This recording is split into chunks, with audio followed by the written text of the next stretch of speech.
built to win. Applied myself, I filled it in. No time for the doubt, they counted me out, I'm getting it in. Yeah. No time for no loss, I'm paying the cost, I'm in it to win. Yeah. Refuse. Mine, it can't be diffused. If you ain't thinking the same, then we playing by different rules.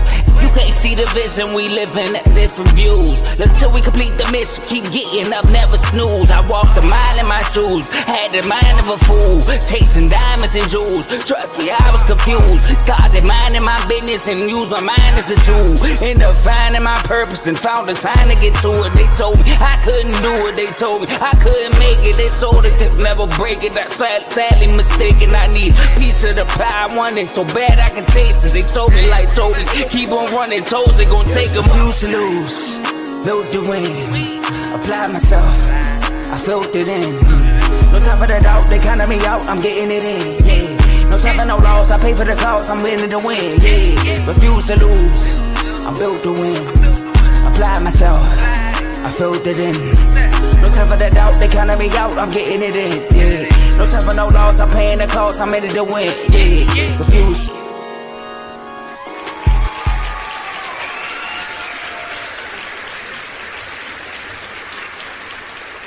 Okay, y'all excited today? Welcome to Refuse to Lose Sports. My name is Joe Jordan. I know y'all sitting here like, where Tomo? Where Dave at? So look, you just got me today, and we got 3 other guests coming on previewing their favorite NFL teams for this upcoming 2025 season, which I'm very excited to hear about. And these are the guys we got coming on today. As you can see on the right side of me, but the left side of your screen, we got to talk about the Buccaneers, kicking it off with my boy Trent, fellow Kings fan. Can't wait to do that. We got to talk about the Indianapolis Colts with my boy Femi. If you've been here during the Super Bowl segments we had, Femi was there.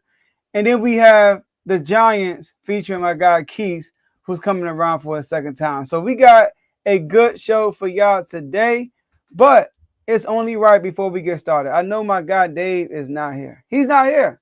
But like he always says, it's Tuesday. There's only one thing to do before we start the show, and it's turn up. Turn me up. All right, so before we bring up the first guest, let me give y'all some house rules. Well, not house rules. Let me give y'all some information. Make sure y'all we are streaming this, first of all, on 4 different platforms: YouTube, X, Twitch, and Facebook. So make sure y'all like the video on whatever platform you're watching this on. Make sure you follow and subscribe on all of our social media platforms. You can follow us everywhere at Refuse to Lose Sports, except for Twitch and X. We are at R2L Sports, so make sure you do that. And share this content, this video with anybody, somebody, so they can come on and watch this show live with you, because you could be involved in the show by being in the comment section. We can see all the comments y'all will be putting out throughout the show. Shout out to my boy Teddy for being the first comment. Shout out to BWT. Oh man, I think this is for Trent.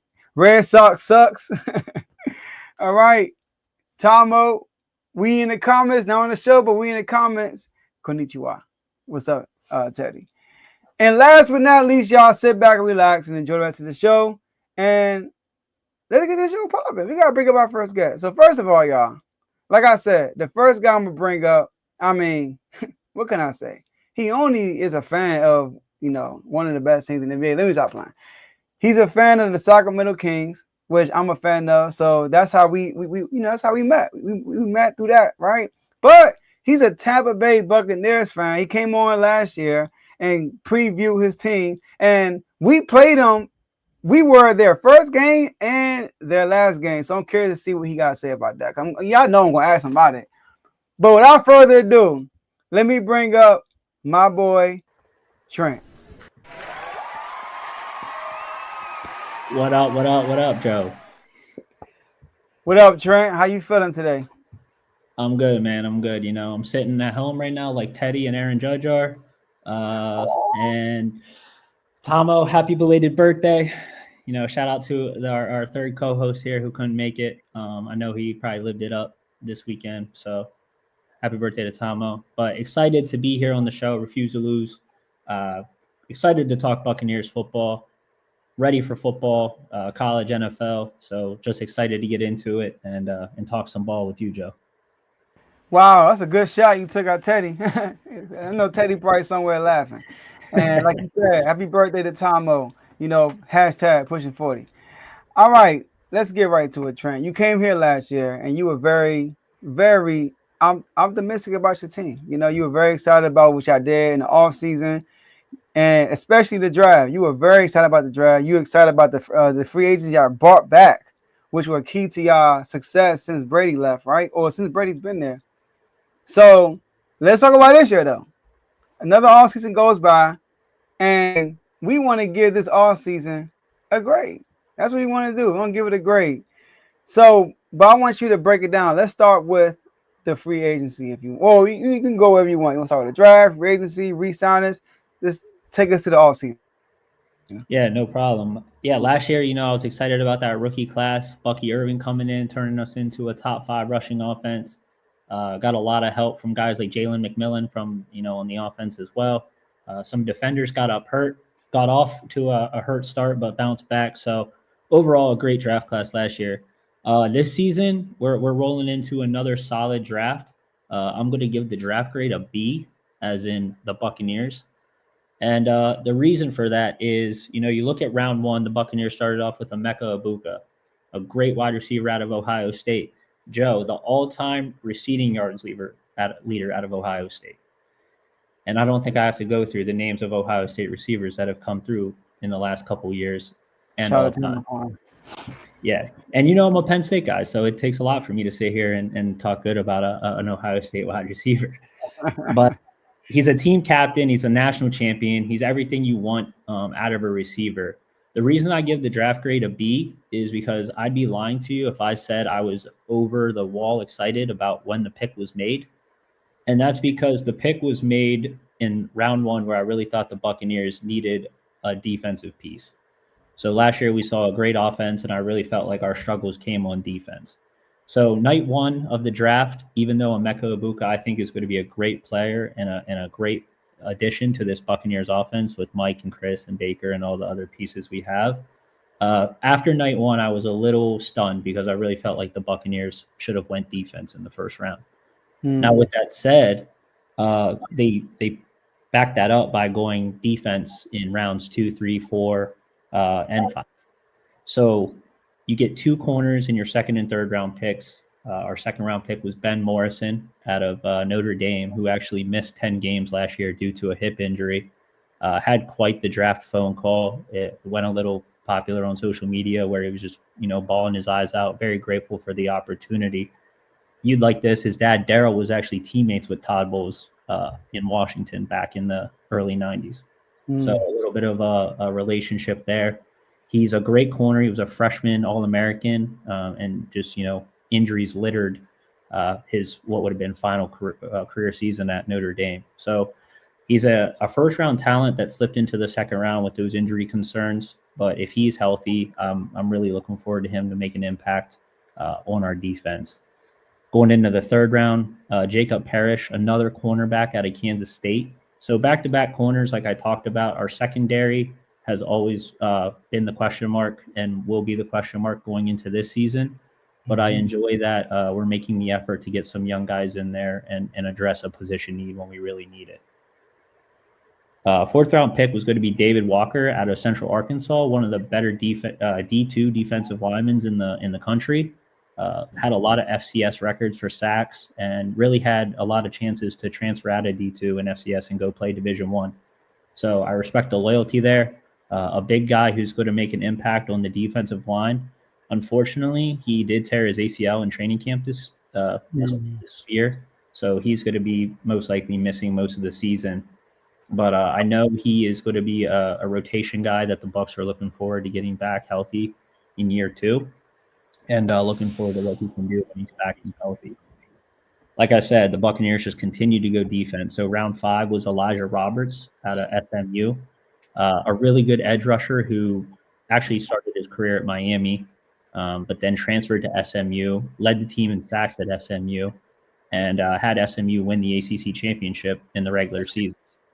So a guy who made an impact on a program that is, typically not in the forefront of college football, but was a staple in that defense and got his team into a college football playoff and was able to play some meaningful games in a meaningful ACC conference coming down the stretch. Sixth round pick was not available for the Bucs. Bucs did not have a 6th round pick this year. So in the 7th round, they took Tez Johnson, wide receiver from Oregon, who's turning a lot of heads in training camp. He is quick. Game speed doesn't really match his actual combine. He flies when he's in pads. So he's going to be probably the 7th receiver on this Buccaneers roster coming out of training camp. And I look for him to be out on the field in the slot. But really, I'm looking forward to him at punt return and kick return and seeing what he can do. So with that said, I give that draft grade a B, like I told you. Really, the context is I think it's a great draft, but that 1st round pick with Emeka Egbuka, great talent. I'm really looking forward to what he can do. But it's a little bit of a head scratcher when you watch the Buccaneers offense last year and you watch the Buccaneers defense last year, especially when the pick made right after the Buccaneers and Emeka was Jahdae Barron, a cornerback from Texas who went to the Broncos. So that's going to be one of those picks that we circle, and time will only tell if they did the right thing. But great player, great draft. I really think they're going to get 3 to 4 quality starters out of this draft. Not maybe as many as they had in the last draft, but we're in a position right now where a lot of the guys we're bringing back are proven veterans and some young guys who maybe have just had a couple of injury issues throughout their short time in the league. So I think this is really a year for Todd Bowles and the Buccaneers to just, if it ain't broke, don't break it. But at the same time, you went 10-7 last year and you lost your first playoff game. So you have to make a couple of moves.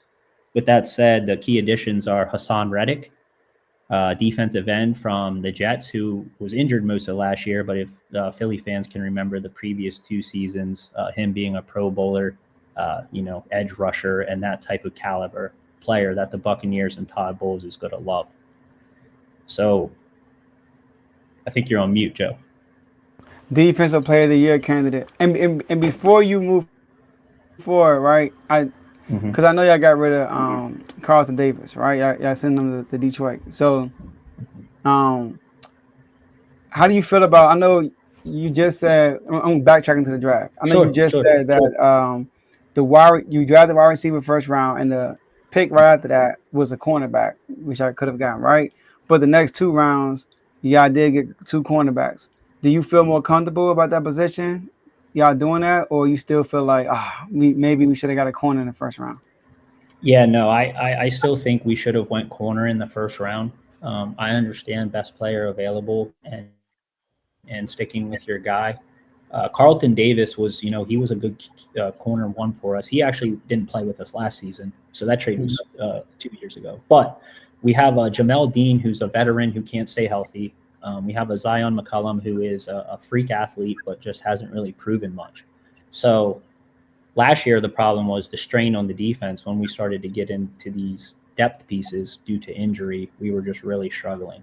So I like the abundance of defensive picks, not only for skills and needs, but just depth in general for some one of these guys go down or don't have to be on the field 24/7 risking it.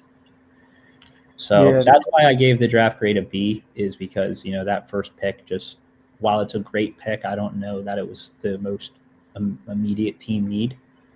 But like I said, going defense after that, night 1, you felt a little discouraged. But then when you looked at the whole picture, you felt a little better about what was going on with the general manager making those decisions. Because y'all had some injuries in the secondary too late in the season, right? Yeah, absolutely. Yeah, we were beat up in the secondary, and our whole defense was beat up, truthfully. But, everyone has injuries. So that's where you assess those needs. And that's why I talk about the depth is we need capable guys to step up in those situations. And it's really a young defense in its core, and they just need to grow together and continue to get that experience under their belt. All right, let's get it, man. Yeah. Continue with the re-signings. Yeah, you're good. So no, the the big key additions were Hassan Reddick. He's a guy who was 10 plus sacks the 2 years prior and basically throughout his whole career. So if we can get him back to a healthy Hassan Reddick, we have him for 1 year, $14 million right now. We can let that hopefully blossom into something bigger and better. But it's a prove it deal. If there's someone who's going to fit Todd Bowles' aggressive blitz mentality, I think it's going to be Hassan Reddick for sure. The Buccaneers were top 10 in sacks last year. However, a lot of those sacks came early in the season. And once those injuries started to happen that we were talking about, both in the defensive line and secondary, that number dwindled very, very fast. So you can see what happens when those, our starters aren't on the field. It's a direct impact to the depth pieces we have. Another key addition that you're going to say, Trenton, a key addition, what is going on? We signed a punter, Riley Dixon, from the Denver Broncos. And why am I bringing this up? Because the Buccaneers were dead last in net punt yards last year. Every time the Buccaneers got punters ran on the field, we had 2 of them last year. Jake Camarda, who was supposed to be, he was a draft pick. He was supposed to be the punter of the future, just didn't really work out. So we have Riley Dixon, who's averaging 45 yards a punt, and the Buccaneers last season, who averaged 37 yards a punt. So you're talking about 10 yards of difference. That's big. On tug-of-war possession battles. So might not be the biggest, sexiest offseason pickup, but when you look at the numbers and what the 2024 Bucs did on special teams, this is a huge relief if Riley Dixon can be, serviceable. And truthfully, Joe, we didn't have a ton of key departures. The 2 biggest departures are going to be backup center Robert Hainsey going to Jacksonville, and one of our swing tackles, Justin School, going to Minnesota.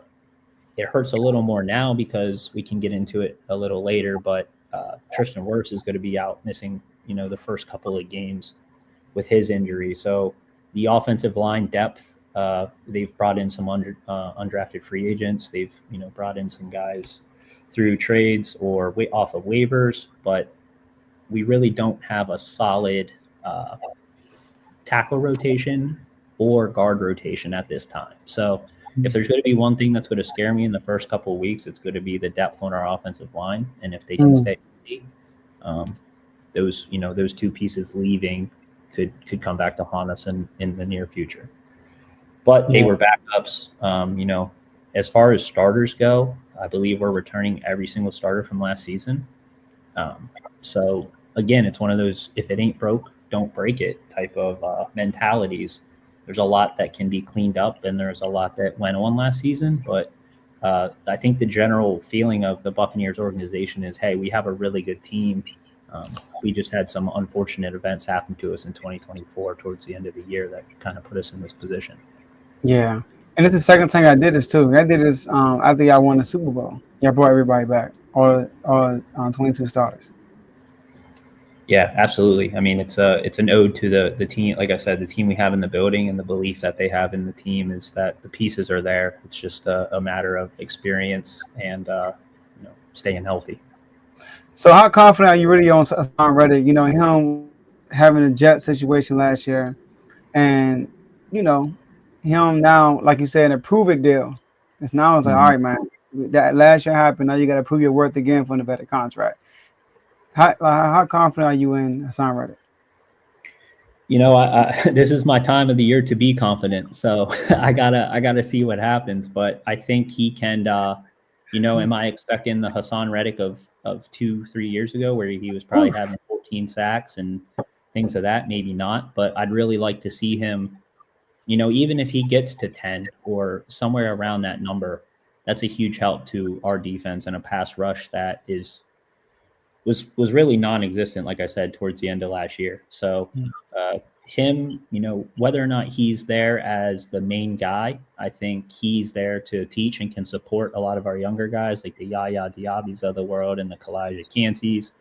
And these young, pass rushers that we have, he can open up some space for them as well to make some plays. So whether or not his performance is going to be what it is, his presence hopefully doesn't go unknown. Yeah. Yeah, he the one that put Brock Purdy out of the playoffs. Sorry, Dave. All right. Like, you didn't go over the re-signs, right? I know y'all re-signed Chris Godwin. I know Teddy had one of them jokes for you about the Red Sox, but he forgot that. Go ahead. Yeah, exactly. He forgot to pay. He took a payday to come play with us, or a pay cut to come play with Tampa, because he didn't want to go hang out in the snow. So I mean, I don't blame the guy. But yeah, obviously bringing Chris Godwin back was huge. Resigns outside of Chris Godwin, we extended Todd Bowles until 2028, and extended our general manager for an undisclosed amount of years. So again, there's belief. There's a belief in the organization. Brought Kyle Trask back, a backup quarterback, a guy that's been in your system for years. So we're not here to predict anything, but at least you have some comfortability in the system there. But no really splash re-signings other than, of course, priority number one is getting your guy Chris Godwin back. So I don't know, Joe. I think if teams really have a franchise wide receiver out there who's done a lot for him, paying him might be the smart thing to do. But you never know. You never know in today's market. So y'all GM name Jason Lick. How you know his name? Light. Light. All right. In my opinion, from afar, I feel like he's done a good job with our roster over the years. So I want to know how you feel about his extension, and how you feel about Todd Bowles' extension. Yeah, well, starting with Jason Light, I think it's a slam dunk extension, especially what we've accomplished as a franchise since he's been here. It was a little rocky to start, but clearly since the 2020s, it's been pretty smooth sailing. To your point, he's drafted incredibly well. I think there's a stat out there somewhere, but I do believe that the Buccaneers are up there, if not number one, in as far as rostered players drafted. As far as starters go. So if you look at our defense, we don't have too many guys on our defense that aren't homegrown other than Reddick. And you look at our offense, and we don't really have too many guys that aren't homegrown other than Baker. So it's, we got the pieces to bring in, like I said, to that strong foundation. And at one point it was Baker, or at one point it was Tom, at one point it was Baker. And, now we got a piece on the defense, and we gotta rock with it. Okay. So in Todd Bowles, it's a love-hate relationship with my Mr. TV out there. But at the end of the day, he is a defensive coordinator who won a Super Bowl for us. He's still our defensive play caller, and that's kind of where my head's at with the whole thing. Is if you're going to be our head coach and our defensive play caller, you have to.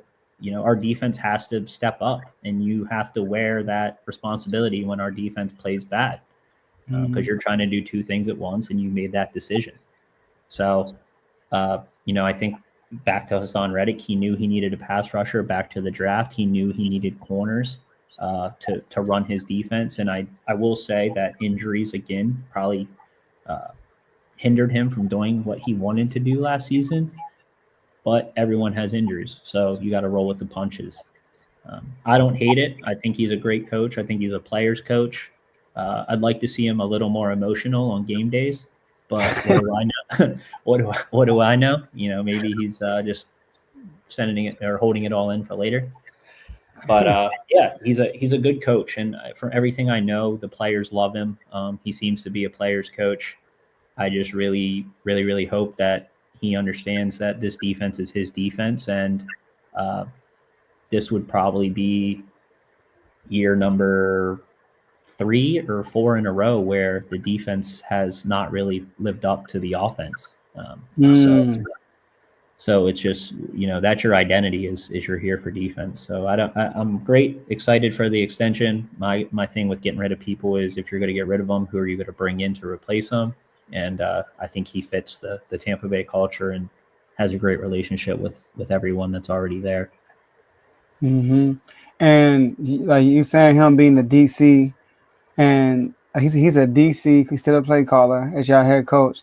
The good thing is, it's always a worry when you have a quarterback like Baker, or period, and you have a DC as your head coach. The offensive coordinator can leave, which happened the last 2 years. But y'all Exactly. basically picked off which y'all left off last year. I felt like, so actually got better. And this was with the Chris Godwin's injury. The running game was better, everything. So yeah, I Yeah, mean, yeah. they were third. So third 2024 stats offense. They were third in total offense, third in passing, fourth in rushing. Defense. Crazy. They were 18th in total defense, fourth in rushing, 29th in passing. See that back end. Yeah, It's the back end, and so, I remember going into our pressure. playoff game. Go ahead. Sorry. No, I was just saying, and the pressure on the quarterback. Yes, so having guys like Hassan Reddick is very valuable. I remember going into our game, that was the weak point for y'all. I think Antoine Winfield was hurt, but he still played. And y'all had other injuries back there, and that was a big talk. That was like, okay, attack the secondary. So I'm glad y'all did address that in the first 3 picks in the draft. Within the first 3 rounds of the draft. So we'll see. But let's go to Baker. Shout out to Tomo. Baker by the dozen. All right. So And shout out to whoever put Baker as third best quarterback. I don't know who did. It wasn't me. It wasn't me. It wasn't me. I know everyone's probably like, Trent did that. It's funny because all these quarterbacks that's getting ranked high are not being ranked by the fans. Like it's being ranked by somebody else. So respect for sure. Yeah, let's get to Baker, man. So Baker Mayfield he had a really good year last year. I know you said last year in your segment about the upcoming season for 2024 that we will see Baker the most comfortable. It's the most comfortable we will ever see Baker. And I saw that. Y'all did have y'all roller coasters throughout the season, especially with the injuries and all that stuff. But y'all won in the division once again with Baker Mayfield. Like you said, y'all were fourth. You said fourth in total offense or fourth in rushing? Third in offense, fourth in rushing. Third in offense, fourth in rushing. So I'm assuming passing was higher than that, right? So tell me about your expectations for Baker Mayfield. Yeah, so my expectations for Baker Mayfield are essentially do what you did last year and chill with the turnovers. So while we're going to sit here and I love Baker Mayfield. I'm a Buccaneers fan. But what's blown my mind in the recent weeks is the love that Baker Mayfield has been getting without the mention of the turnover problem he has. So Baker Mayfield, we already know a lot of this that you already mentioned on, but 4,500 yards last year, which was third in the league, 407 completions, which was second in the league, and 41 touchdowns, which was tied second in the league. You know what else he led in the league, Joe? Turnovers. Interceptions. Tied for first in interceptions with 16 with Kirk Cousins, who didn't play the whole year, and 2 fumbles lost. So 44 total touchdowns because you got 3 rushing touchdowns and 18 turnovers from Baker Mayfield. So essentially that means every Buccaneers game you watch, on average, Baker Mayfield's going to turn the ball over 1 time. So let's just talk about if Baker Mayfield had those numbers that he had on offense passing and just limited the turnover, even got rid of 4 or 5 of those poor making decisions, poor pass decisions. We'd be talking about a guy who had one of the most insane careers or insane seasons of his life, and not only that, but be up there with the Joe Burrows and the Aaron Rodgers of last year. So I love Baker's risk it, mentality. I think the turnovers are a part of his game, especially when you're as pass heavy as we are. Last year we were able to get the run game going a little more, being in that top 5. Mm-hmm. But he has all the tools to be successful around him. He didn't lose anybody other than some interior linemen that we talked about that were rotational. And then we just drafted a wide receiver with our first pick. When you have a roster constructed of Mike Evans, Chris Godwin, and you took Jalen McMillan with your 3rd-round pick last year. So it's clear and obvious that they need Baker, and they want Baker to throw the ball and get it to his weapons. 3rd year with the Bucs, third year with a new offensive coordinator. So we're going to call Baker the promoter because that's all he does. He gets his offensive coordinators promoted. I like that. But this is the one that is a little more familiar, Josh Grizzard. So you had Dave Canales come in 2 years ago from a different team. You had Liam Cohen come in from a different team. This year you get Josh Grizzard, who was already in the staff and on the staff as a pass game coordinator. So the familiarity should be there. And again, is that a good thing or a bad thing? Year 2, maybe you're looking at, or year 3, you got more film on Baker. That's always the great debate. But I think he has all the tools to be successful. I think he has all the tools to do exactly what he did within those, 4,500 yards, the completions, and all those top 5 categories that he was in for passing. But realistically, the turnovers need to chill. And, last year in the playoffs, Joe, I you probably don't want to hear it, but I felt like what happened? The Buccaneers had Washington on the ropes, not to say they would have won or lost. You run a little end around and you fumble the ball. Washington gets the ball, and you, me, everyone watching knew that Tampa Bay's defense just wasn't capable of a stop in that situation. So what felt like riding into the sunset moment was completely derailed by, a rookie center, a rookie wide receiver, and a veteran quarterback. So at the end of the day, you just got to do better protecting the ball. That's the first rule of being a quarterback. But again, the Buccaneers were 10-7 last year. Baker was top 5 statistically in almost every passing category, and still couldn't get out of the first round of the playoffs. And whether that has to do with the turnovers or not, it's a lingering issue that can really be a damper on your season and just on the game. I mean, he lost 2 fumbles last year. Like I said, he had the 16 picks. That's just a turnover a game. You got to protect the ball better to win games. Your defense is trying to get better, but you gotta give them better situations to be in too. So the days of, I don't think we need to be scoring 50 points to win football games. I think Todd Bowles has the identity that he wants to be a powerhouse defense and be a smash mouth defense. So I'm really excited for Baker and hopeful for all the good things to come on this offense this season. But Baker's expectations should really just be stop turning the ball over as much and let my defense make some plays and grow together and get better, and we'll have an okay season. It's funny? Out of y'all 7 losses, Baker had 5 interceptions. So most of the interceptions came on y'all wins. He had 2 games that y'all won when he threw 2 interceptions, which is crazy. And, overtime against the Panthers and against the Raiders. And like you said, 71% completion percentage, that's terrific in the regular season. 71%, that's a lot. That's like really, that's elite right there. And 41 touchdowns, but like you said, 4,500 yards was crazy. Like you said, 16 interceptions, can't do it. But I do want to comment on our game. Y'all had us on the ropes twice. It was that fumble. The second time I had us the second time I had us on the ropes was when it was first down, I think, or second down, and Bucky Irvin tried to get an extra yard versus just going forward. No, he didn't fumble, but he tried to make a move and he didn't get instead of getting the first down. He tried to make a move to get more than the first down. And y'all got to stop right before the 1, and then third down happened in the crazy snap. That's right. Yeah, man. And then the I think was it 3rd or 4th down that Jaden Daniels escaped to get the first down. Yeah. So who was the linebacker that grabbed his towel? It was Kalijah Cansey, the defensive tackle. He grabbed his towel.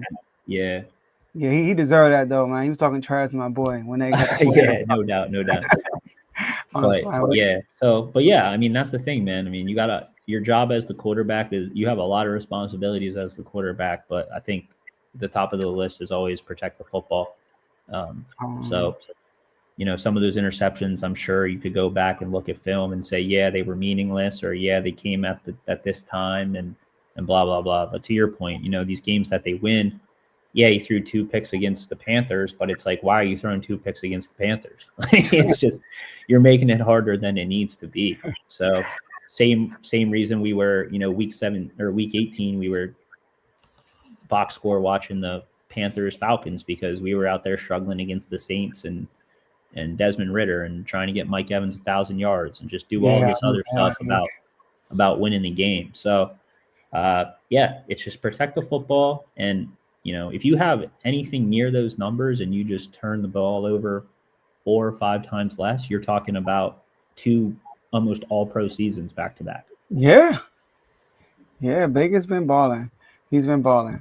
So do you have any stats for him? Potential stats? I'm going to say he throws for more yards. Ooh. So you're taking the over on the 4,500. I'm taking the over on the 45. Yeah, I like the 45. I like the 40. I'm gonna stick with. I don't think he gets much. I don't think he does much more, but I like the idea of him being around the same. Like, I'll say 4,700 yards and I'll say 4,700 yards and 40. No, I'll say 4,700 yards and 39 passing touchdowns. Okay. Interceptions? 12. 12. Let's get it. That's a solid season. Yeah. It's Yes. a solid season. All right. Speaking of y'all season, let's get to it. Let's get to y'all season, y'all schedule.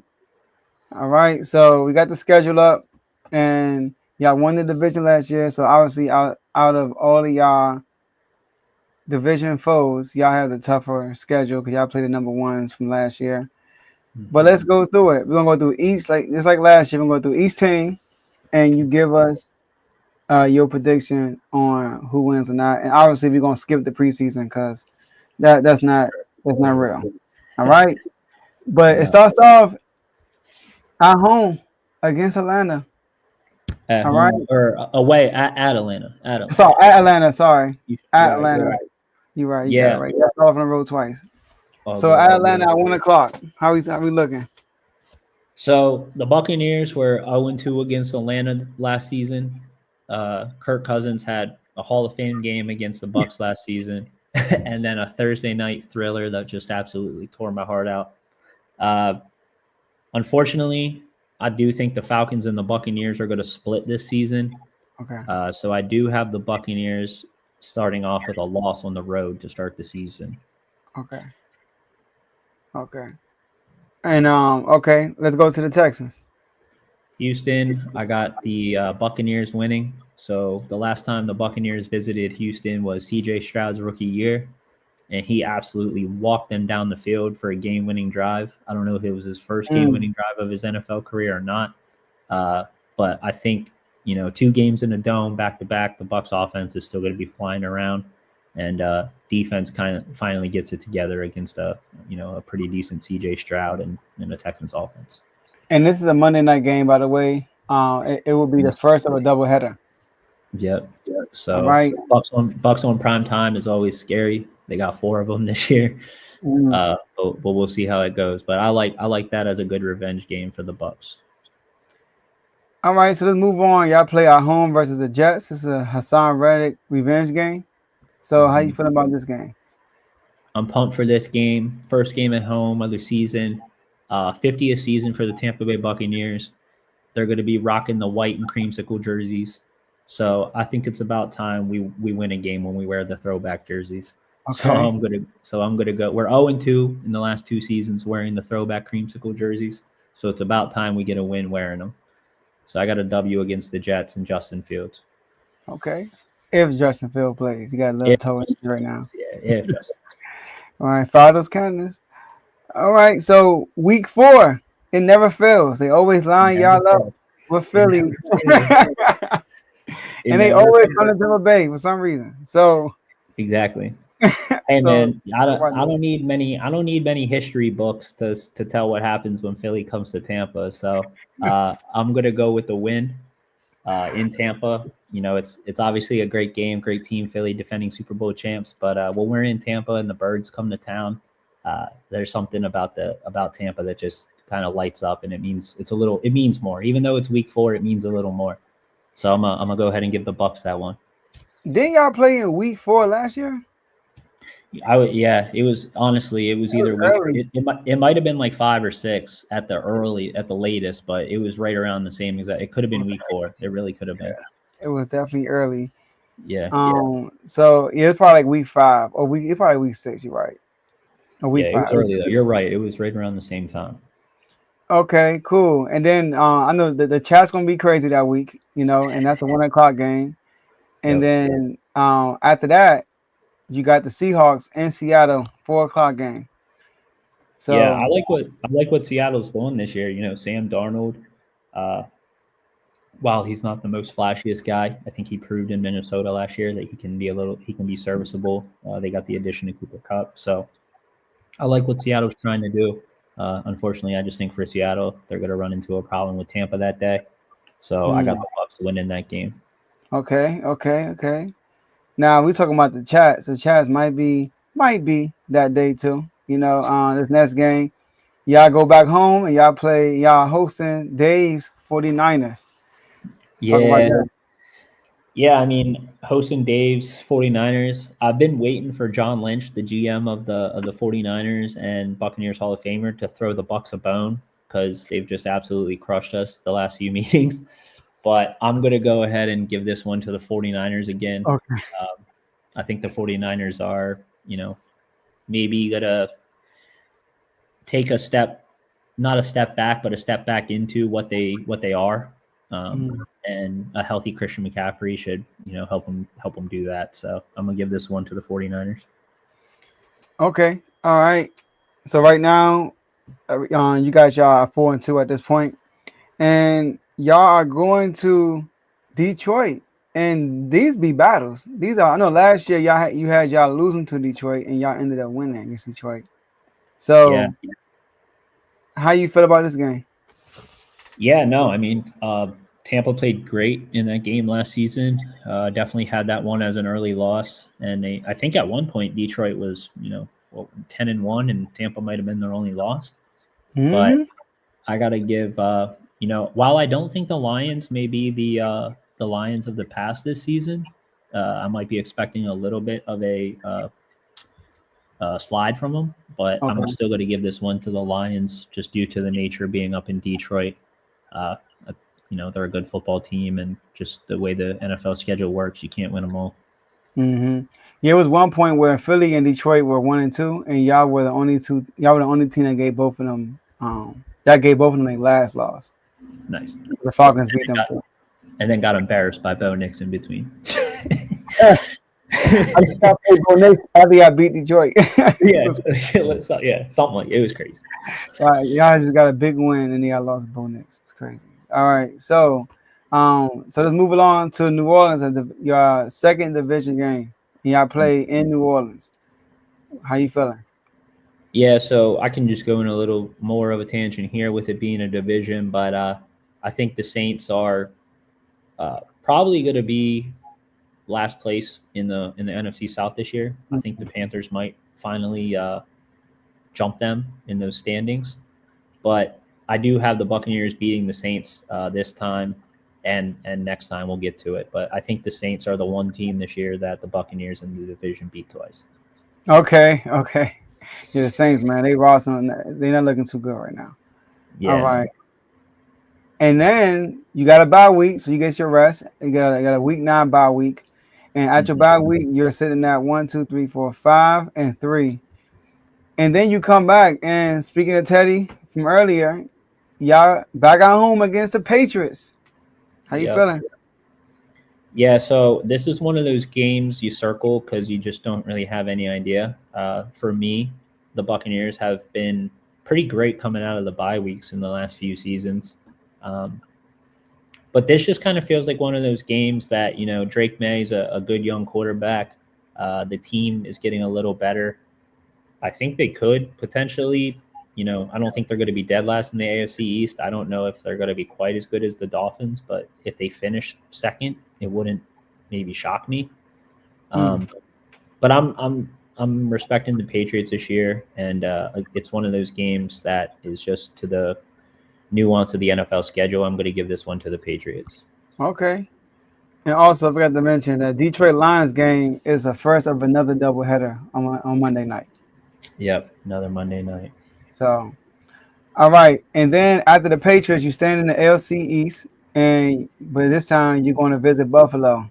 I got some tough opponents on the schedule this year. We So, do, how you we feel do. about this? I'm gonna go with the kind of the crisscross here, where everyone's expecting the Bucs to lose because they just lost to the Patriots, and then they come back and they get a good one against the Bills. I think the last few years the Bucs have played the Bills. It's always been a good matchup.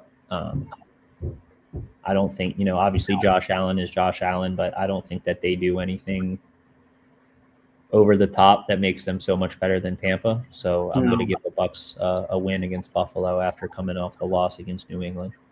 Okay, and Buffalo in mid-November. It Mid-November. snows sometimes, mid-November. Early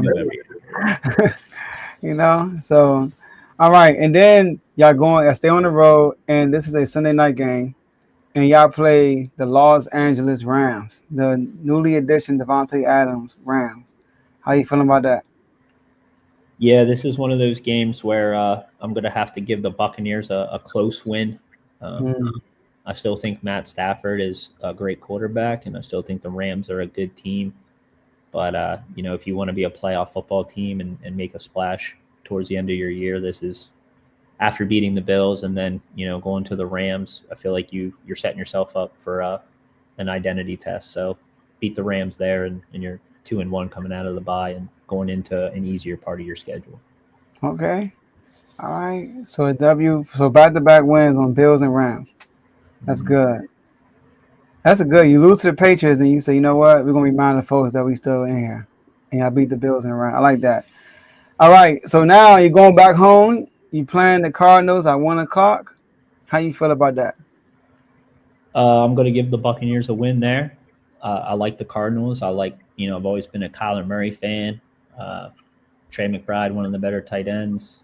Marvin Harrison Jr., young wide receiver talent. A defense that's not out of this world bad. I'm still giving the Buccaneers a win, but I'm looking for the Cardinals to not be as bad as they were last season. Okay. Yeah, hopefully, man. Kyler Murray, man. I feel like it's like if they're not good, they might move on from Kyler Murray after the season. So you got that as a win. I do. All right, back to the division. Another division game. So they are cramming your schedule towards the end of the season with division games. You got the Saints at 1:00 at home this time. I know you mentioned the sweep earlier. So it's a dub. Yep, it's a dub. We're going to take care of them. I think, like I said, I just think the Saints are probably the weakest constructed roster on paper at the moment. The Panthers have played us tough so long for the last few years, so I think it's about time they get one from us, and maybe we just take over the Saints this year. All right, let's get it. Get some gumbo while you out there. All right. The Falcons. Now they love that y'all Thursday night matchup from last year so much. They put y'all back on Thursday night, and that was a crazy game. That game was the OT, right? Yeah. Yes. You won the OT. Kirk Cousins had like 500 yards that one day. Yeah, Bucky Irving fumbled in overtime, I think, and then crazy. They got the ball back. Yeah. And like y'all were going back and forth. It was a crazy game. So and just like that game, it's in Atlanta, 8:15 Thursday night. How you feeling about it? I mean, you lost the first game of the season to the Falcons, so yeah. So this game's at home. This game's in Tampa. I'm tripping. Yeah. You good though. We'll get them. But yeah, 1-1 against the Falcons this year. So they get us early in the year when we're not, really ready to play football. Unfortunately, it's week 1. Someone's got to lose. But I think they beat us at their crib, and we beat them at our crib. Let's get it. All right. So this time they return the favor, and y'all at home. You're right. And now with your third division game in a row, which is crazy. I don't know what's up with the schedule. I know, third division game in a row. Y'all playing the Panthers for the first time of the season in week 16. The improved Panthers, I should say. How you feeling about that? This in Carolina also. Yeah, so this is the like you said, unfortunately, a lot of these games coming down late of the season with the nuance of the NFC South we've had over the last few seasons. These are all could be or probably will be meaningful games for everybody. But the Panthers, like I said, I think they're going to get a little better this year. So I'm going to give them a 1-1 split this year. So I'll give Okay. them the win. I'll give them the win this year. So Bucs lose in Carolina right before Christmas. That ends your 1, 2, 3, 4, 5 game win streak. That ends the win streak. And the chest might be pumping this game. You going to Miami? I mean, that's a fun place to go in December, right? December Absolutely. 28th. Y'all going to Miami, and y'all play the Dolphins early game, so you got no time to party afterwards if you want to at 1 o'clock. So, how you feeling about this game? I feel good. The Dolphins have always been the obviously in-state rivalry along with Jacksonville. So we haven't played them a ton recently, to my knowledge. I think the last time they played, the Bucs won pretty convincingly. But with that said, I think the Dolphins are going to win this one. If Tua is healthy and Tyreek Hill's healthy, and if this is a healthy Dolphins team later in the year, I think their pass game, and the Bucs still don't have the pass game figured out. I think this is a problem where the pass game could overmatch the secondary and the defense. So I'm going to give that to the Dolphins late in the season. Okay. And then we end the season at home against Carolina. Obviously, we don't know the time where it's going to be at. So, and this could be for the division. If I'm not saying the Panthers, but y'all win this game, y'all could win the division. You never know. So, who wins that game? Last game of the season. Yep. So that's the second part of that 1-1 split. So I'm going to give the Bucs the win at home, and that should wrap it up for the year. I got the Bucs going 11-6, 4-2 in the division, and that's my story, and I'm sticking to it, Joe. Yeah. Yeah, you had 11. You had 10-7 last year and 4-2 last year. You know, and with the 10-7, I'm not sure your division. Where were y'all last year in your division? We won 3-1. Okay, y'all lost it. Wow. Division record. Oh, 3 can be 3-1. No, 3-3. Either 3 or 0-2 against the Falcons, 2 against the Saints, and 4-2. 4-2. You called it. You said 10-7 last year and 4-2 in the division. Y'all went 10-7 and went 4-2. Now you saying 11-6 and 4-2. So I mean, he was a prophet last year, y'all. Let's see if he be one this year. So all right. So let's move on to the last segment, and we're going to talk about bold predictions. Now, this is also a fun part. This is like, are you crazy? Or this could be, man, he was a genius. So, what are some of your bold predictions for your Buccaneers this year? Oh, well, not to toot my own horn, but while you're giving me all this credit, one of my bold predictions last year was that the Buccaneers rushing offense, who was dead last, 32nd ranked the previous 2 seasons, would be a top 10 rushing offense with the addition of Bucky Irving and Liam Cohen last year. And they were a top 5 rushing offense. So kudos to you, Trent. You know what you're talking about. You know ball. Just wrap it up right there. But I got a couple more for you this year. Okay. One's pretty obvious, and then the other one's gonna teeter into the bigger bold prediction. So the bold prediction here is, which seems not to be so bold these days, is Mike Evans is going to have 1,000 yards. And I know that's not that bold, but the boldness behind that is he will be all time. He will break Jerry Rice's record for most consecutive 1,000-yard seasons. So he tied Jerry Rice's record this year, and looking for him to break it next year with 1,000 receiving yards. My next bold prediction is going to be for the first time since 2008, the Buccaneers for the first time in NFL history since 2008, this Buccaneers wide receiver core will have 3 wide receivers with 1,000 yards. So Chris Godwin, Mike Evans, and Emeka Egbuka will all have 1,000 yards receiving this season. That's my bold prediction, and I'm sticking to it. Okay, so like you said, Baker gonna throw for 4,700. No, somebody gotta 30. catch the ball, right? Yep. So 2008 Cardinals, Steve Breston, Larry Fitzgerald, and Anquan Bolden were the last three to do it. Wow, wow. Carson Palmer, So it would have was probably. it Warner? Or was it Warner? Oh, probably. What year is this? 2000 what? 2008. So Warner was 9. Oh, I don't know if he was there yet or not, I think yeah, 2009. He went to the because 9 was the Super Bowl where they lost to the Steelers, right? Or was that 10? Yeah. That was 9. That was Kurt Warner. I think that year. I think it was Kurt Warner because I think that year Kurt Warner beat Aaron Rodgers Okay. in that So, shootout in '09. I think so. I got you. No, I think so. Yeah, he did because 2010 Aaron Rodgers won the Super Bowl. Okay. No, '08. I don't know, man. There's no quick fight. Something like that. It's somebody. All right, cool. Now Trent, I mean, great episode. He gave us his all-season grade. He gave us Baker Mayfield's expectations. He gave us the schedule prediction, and he gave us bold prediction. Now it's our job to hold Trent accountable throughout the season. That's our job, and to Let's praise get it. him when he's right. When he's right, give him his flowers. If he's wrong, we gotta remind him. All right. Absolutely. So, but before you got to hear any last words? Nah, man. Just thank you for having me. I gotta get on the show a little more here now that I got a little more time on my hands. But always a pleasure talking to you, Joe. I appreciate you giving me the platform to talk about the Bucs. Just excited for football.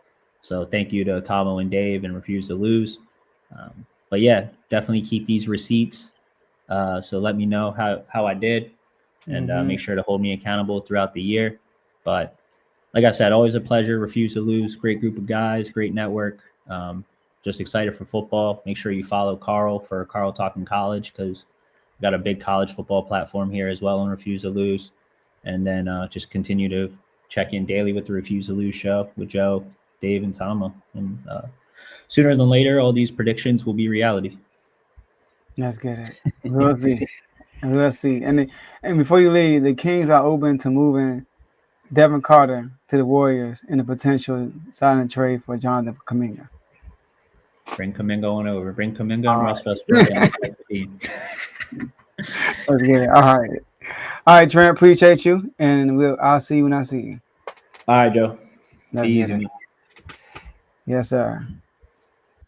There you go. That's Trent. That's Trent. Now we gotta talk about the Colts next. The Colts. So the guy I'm about to bring up, he was here doing a Super Bowl special. He talked about his Colts and he talked about the Super Bowl, and he kind of talked about the Cowboys too. All right. So, but this is his first time on a panel talking about his team, and I'm excited to bring him up here. Let me introduce y'all to my boy, Femi. Let me give you some cheering. Come on, y'all. We do better than that. Woo! What up, Femi? How you doing? Great. Blessed to be alive. Let's get it. So let's get right to it. All right. So the Indianapolis Colts, they did some things this off season. They had a draft. So let's start with the off season. And if you want, I know you got to talk about re-signings, free agent signings, the actual draft. You can go whatever order you want to go over, but just give us an off season grade for the Colts. So I want to say this off season, I think if they so me personally, I feel like if they never signed Daniel Jones, I would give it a good solid B minus. With Daniel Jones, I don't see how he's gonna bring the X factor to our offense. I mean, I get it if you pair him up with John Taylor, they can do some things, but then again, I've seen him with Saquon Barkley, like, and he didn't really do much. It was basically Saquon that carried the team. And in Indianapolis Colts, he's going to need to do more to carry the team. I'm not saying JT can't do that, but there's levels to where Saquon and JT are. Off season, I loved how we were able to get two on defensive backs. That was key to our defense. I think with those two pieces that we picked up with I'm gonna butcher their names.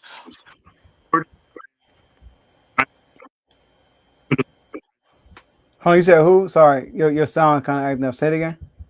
The guys from Ward from the Oh 49, yeah, Various Ward. Yeah, the safety from Minnesota. yeah, Bynum.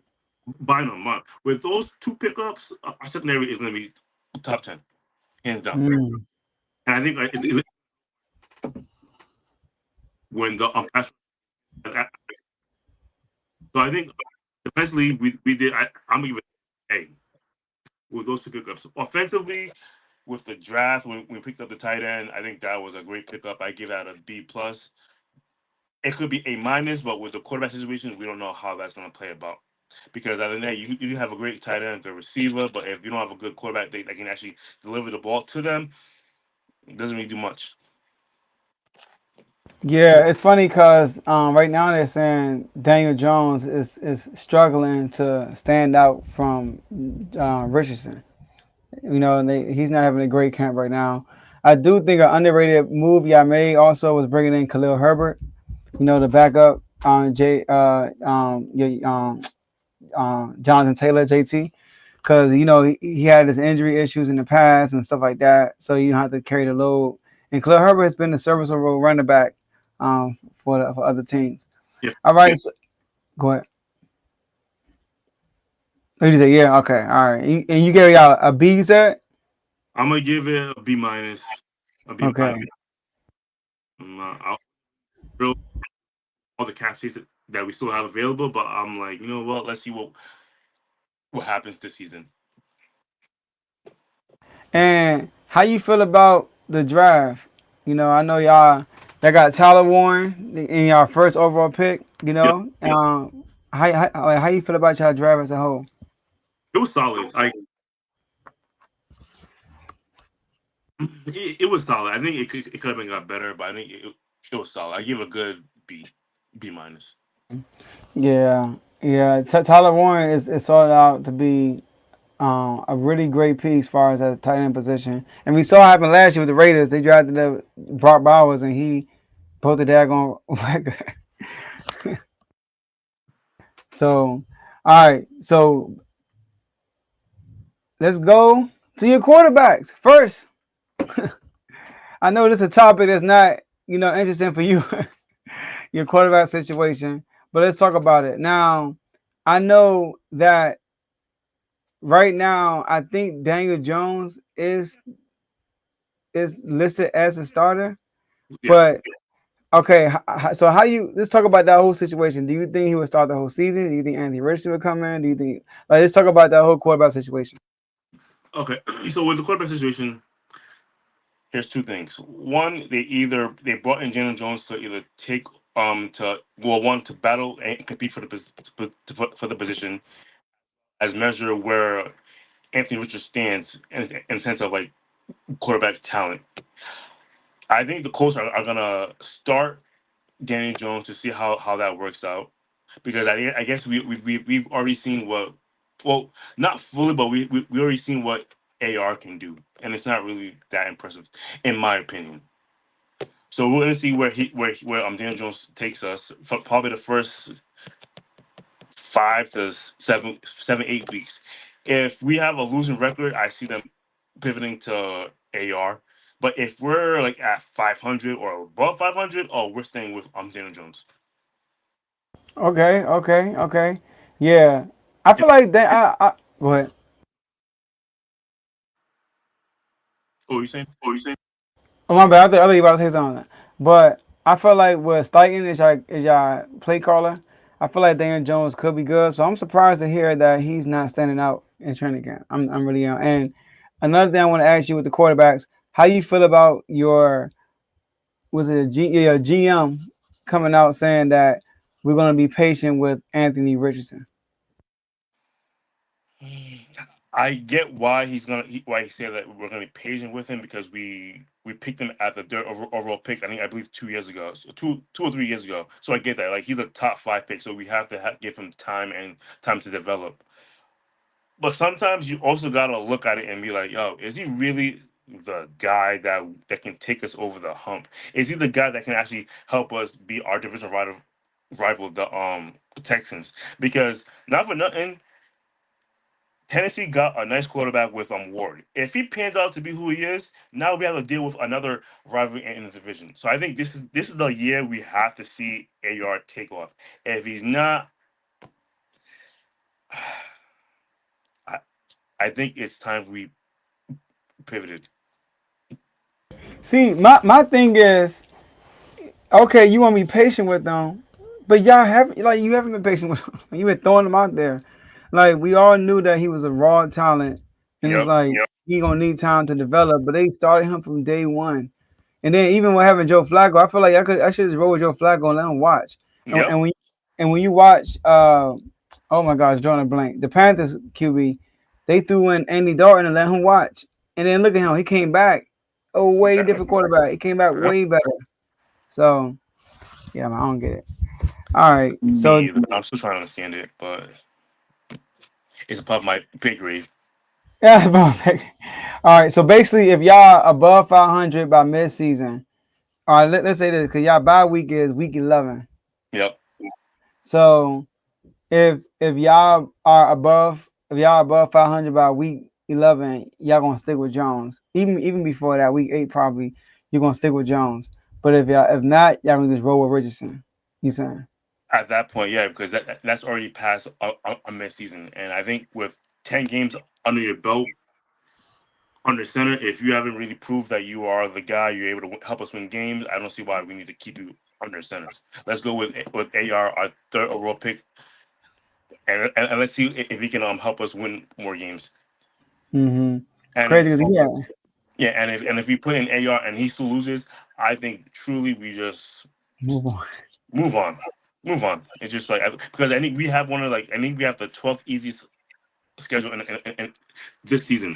So I Mm. just don't see why we can't be above 500. Mind you, last year we were 8-9, Oh eight man, and nine, and if we would have beat the Texans early on in the season, we would be in playoffs. both games y'all should have won. It's like one or two games didn't matter. So I think this is the year that both. I think honestly, in a way, I'm glad that we like Daniel Jones because this is gonna.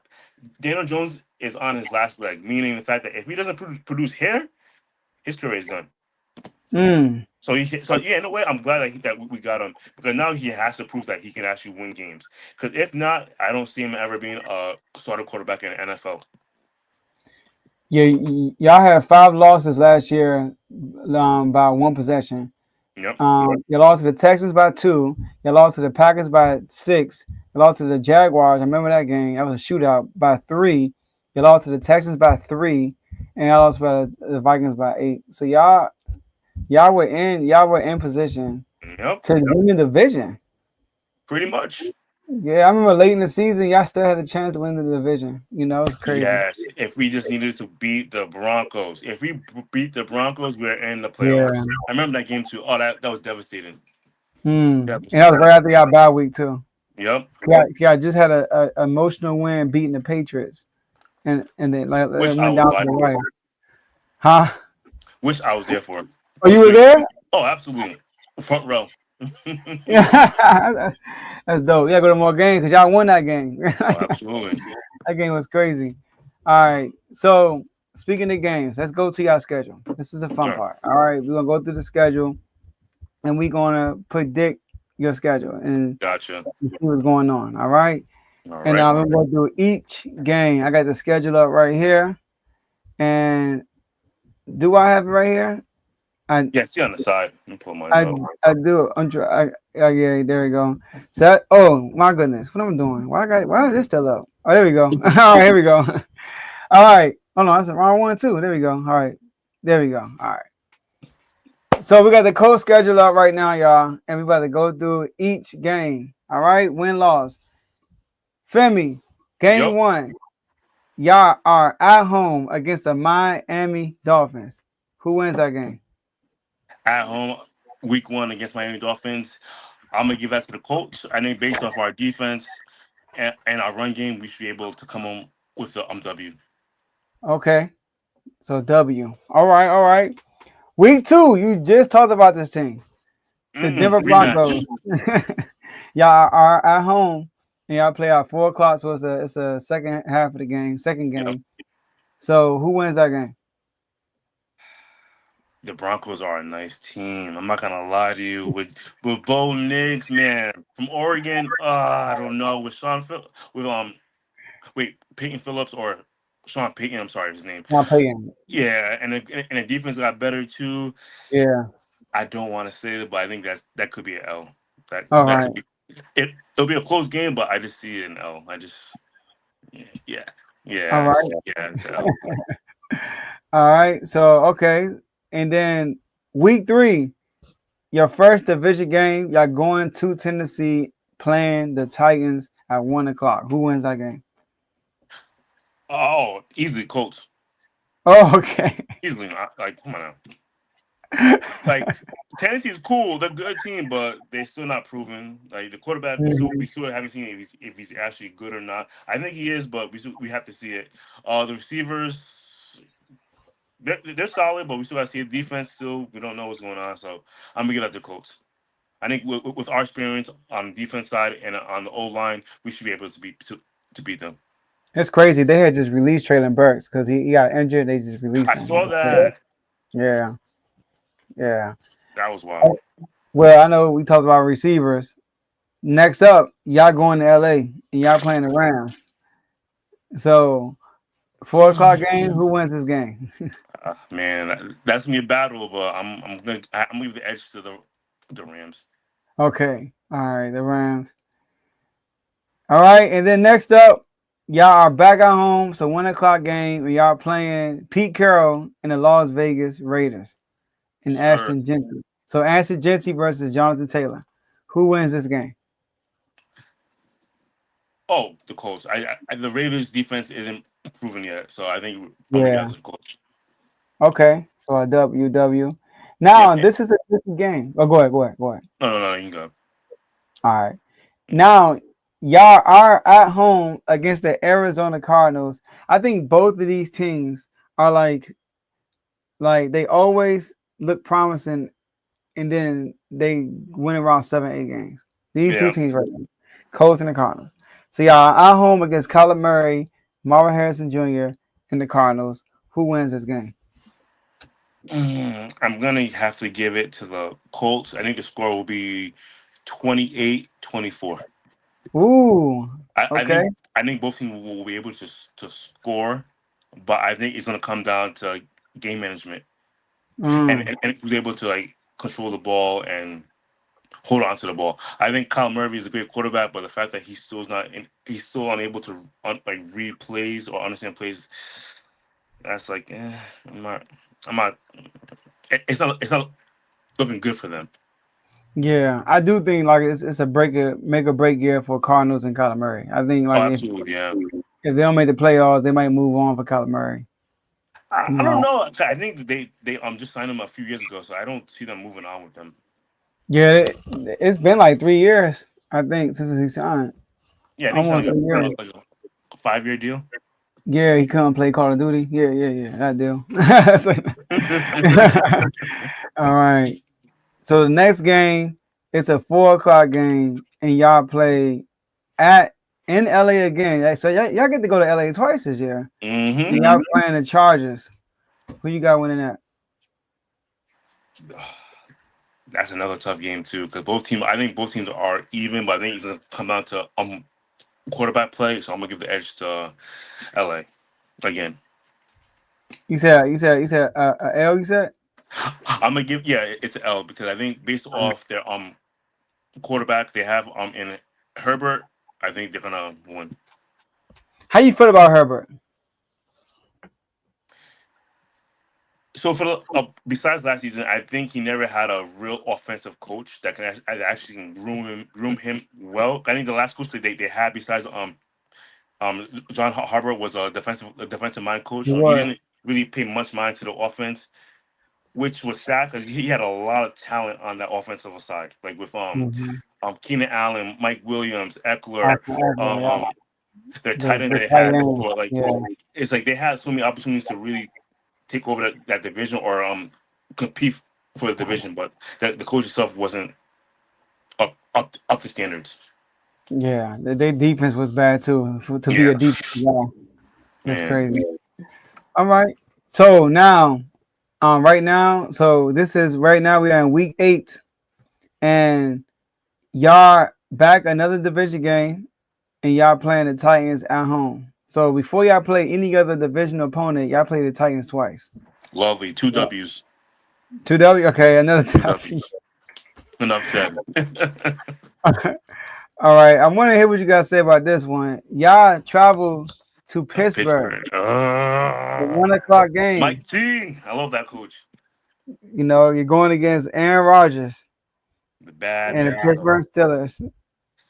That Watch was out a for good TJ Watt. game. That game, I'm tuning in for sure. Damn, I don't even know. Honestly, it depends how Pittsburgh is playing. By week 8, oh, week 9. If I had to say right now, based on the roster that both team has, I'm gonna give the edge to Pittsburgh. Pittsburgh. Okay. Yeah, I just have to based on the defense, the quarterback they have in Aaron Rodgers, the coach they have in Mike T, and the new pieces that they go out the offseason with the receiver with what's that guy's name? I forgot. I'm so sorry. DK Metcalf. DK Metcalf and the running back that they drafted. So I think TJ Warren. Yeah, TJ Warren and they also have a better line this year. So they I do. gotta get the edge to Pittsburgh. Okay. And their defense, we are running guy Jalen Ramsey to add to that defense. Oh, So that's good too. a menace. All right, this is a game in London, I believe. I think it's in London. It's somewhere out the country. And y'all play the Falcons at 9:30 a.m. Oh yeah. And this is a Sunday game also, but I think it's in London. Yep. But y'all play the Falcons. Who wins that? I'm giving the edge to the Colts. Okay. I think we have a Michael better Penix. defense than them. I think we have a better offense than them. Actually, I don't want to say it because they do have some weapons. I think, but just based on the quarterback play, he never replayed last year. This is actually his first year actually starting. So I'm gonna give the edge to the Indianapolis Colts. Okay. So the Colts. Okay, let's get it. All right. And now y'all got y'all bye week. So we got the bye week 10. And right now y'all are sitting at 1, 2, 3, 4, 5, 6 wins and 4. So y'all are 6-4 Yep. at the bye week point. All right. So Daniel Jones is still starting. All Yeah. right. If it works, it works. I'm not gonna complain about that. Yeah, hey, if it works, it works. You're right. Look at that. All right. So first game out the bye week. Now this is when it gets real in your schedule. First game Yeah. out the bye week. Y'all are in Kansas City and y'all play the Chiefs. Who wins that? You know what? I'm gonna give the edge to Indianapolis Colts. Oh, Yeah, yeah. For some reason, when the Colts place the Chiefs, we're always in the game, and somehow we can find a way to win. You right though. Like every time. So I think this is the You're year right. we might take that leap and take that W. No, you are right though, and y'all beat them a couple of times too. Yep. Like I think y'all are one of the teams Mahomes play against. I mean, struggle against. He's Yep. 1-2 against y'all. Mm-hmm.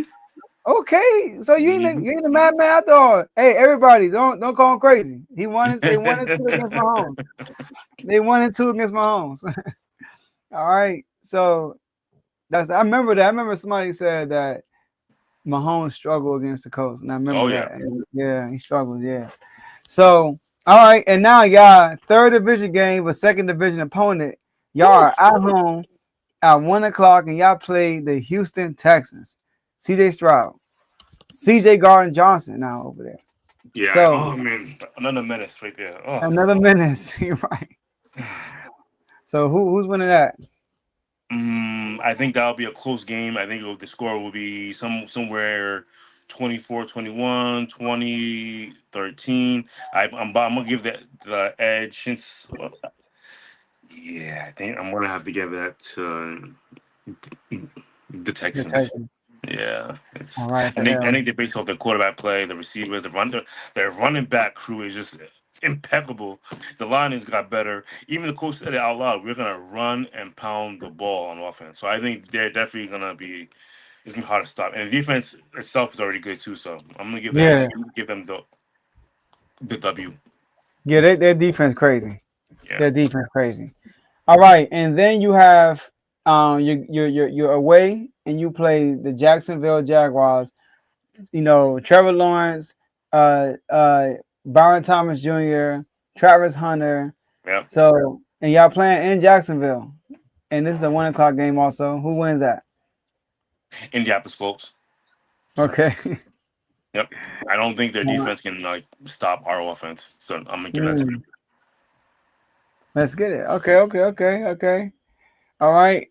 Now, next game, y'all still on the road, and y'all going to Seattle at a 4 o'clock game. But in Ooh. Seattle, Seattle's gonna be 1 o'clock. Yep. Yeah, But pretty much. Yeah. 4 o'clock game. Who's winning that? You got Sam Darnold over there. So who's winning that game? That's a good game too, because it depends on Sam Donald.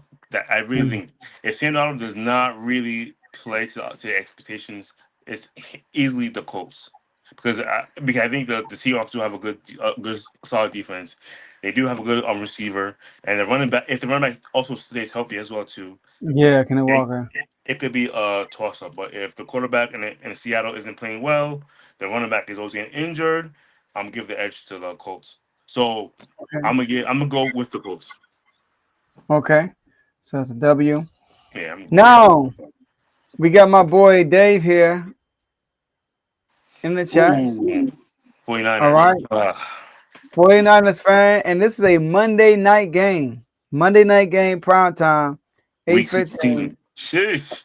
And y'all are at home. They gave y'all a home Monday night game. So the Colts fans gotta show up and show out this Oh, game. absolutely. Y'all already beat Mahomes. Who wins this game?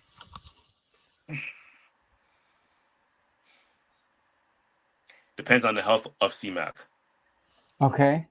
That is, critical. Because I think Brock Purdy will play well, but I just think that C-Mac brings that X factor which they need. The Yes. defense did take a little dip with their offseason losses. So I think if They brought C-Mac, back Robert Saleh. He was a coordinator. what was that? They brought back Robert Saleh, the Jets Oh head yes, coach. remember that? Yeah, They they brought did. him Yeah. back.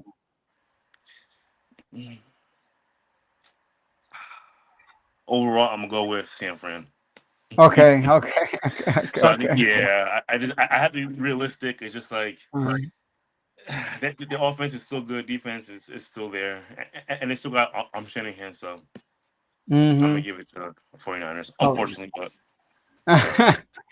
All right, cool. Now another division game. You got the Jacksonville Jaguars. Y'all are at home, and this is at 1 o'clock. Who wins that? Indianapolis by 3:30. Okay.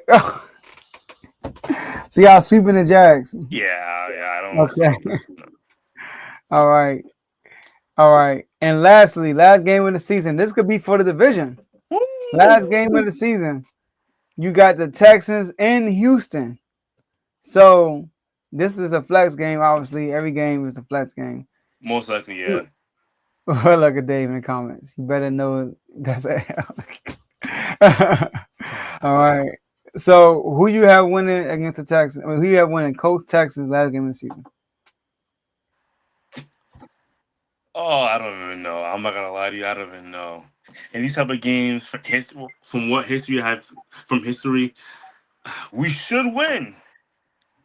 But every time since Carson Wentz, we find a way Oh to lose man. the game.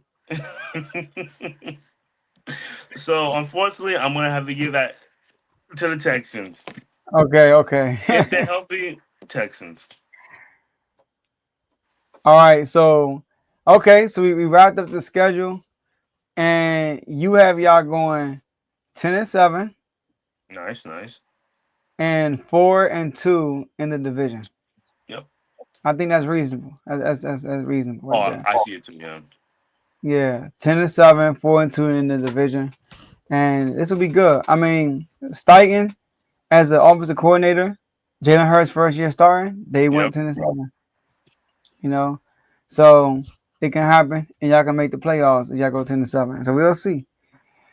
All right, Femi, and lastly, let's get to these bold predictions. This is another fun part. Okay. Okay. All right, you can have more than one. Now, this bold prediction is when people might look at you and say, "Are you crazy?" Yeah. But then Okay. also, when the season is over, people can look at you and say, "Oh, he's a genius." All right. So, what are Sorry. some bold predictions you have? Bold predictions that I have. I'm sorry. I have to take the call.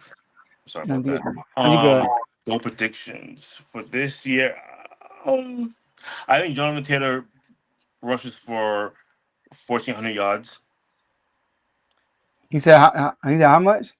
1,400 yards. 1,400. Okay. Yep. I think if everyone stays healthy, I think we finish top 15 in the league And top 15 in what? overall. Like basically, like Oh, rankings. record wise. Yeah. Okay. What predictions that I have? I have I believe Daniel Jones will beat out AR for the starting position. Okay. Dang, he's going. Dang, wow. Yeah, and let me see. And if we don't go above 500, I see them firing the coach. Dang. Yep, and the GM. Actually, no. Actually, yes, because rest in peace, the owner passed away this year, so I think it's gonna be a whole new regime. So Regime, if yeah. so if they don't win, they're like, you know what? Let's clean house. Let's start over. Let's start fresh. Okay, I can see that too. Yeah, I Yeah, forgot. Yeah. Okay, so 1,400 yards for 1,400 yards, 15th in the league, top 15 in the league as far as total. JT 1,400 yards. Daniel Jones will beat out AR, and if y'all don't basically win 9 games, y'all gonna clean house. pretty much. Yeah. All right, cool, bet. All right, Femi, any last word? First, you appreciate you for coming on. You I know, appreciate hopefully it's an ongoing the thing. invite. Yes, sir. And we're gonna try to get some other people from your division, some fans. We can have a panel. And any last words before you get off? If the Colts are 0-4 by week 5, tank for Arch Manning. I mean that. If we're 0-4, 0-5, tank for Arch Manning. I think at this point we need a solid quarterback, someone that we can build around, someone that we know for a fact can play the position. Mm-hmm. I think enough's enough. We have been trying this quarterback carousel since Andrew Luck retired. If we're not winning by week 4, week 5, week 6, let's just tank and start over again. All right. All right, Femi. Appreciate you. And All we're right, gonna time get to you go. back on throughout the season, especially for that Monday night game with the 49ers. We definitely getting you on for that one. Oh, sounds All good. right. Yes, sir. All right, stay safe, and I'll see you when I see you. You as well. Let's get it. All right, we just had our guest backstage, but I don't know what happened to him. But hey y'all, this is a longer episode than I expected. All right, trust me. Your boy got unfazed at 10 o'clock. We at 9 o'clock. But we got our next guest coming up, man. I mean, we just talked about the Colts, and now we gotta get to the NFC East. Only right to talk about the NFC East, and we gotta talk about the Giants. All right, so I got my boy Keith. He was here last year, gave a prediction of his Giants. He was here for the panel. He was here throughout the season. And now he hit me up early and was like, let me know when y'all talking about the panels and the Giants, I'm here. I reached out to him, and he's here now. So let's bring up my boy Keys. Let's get it.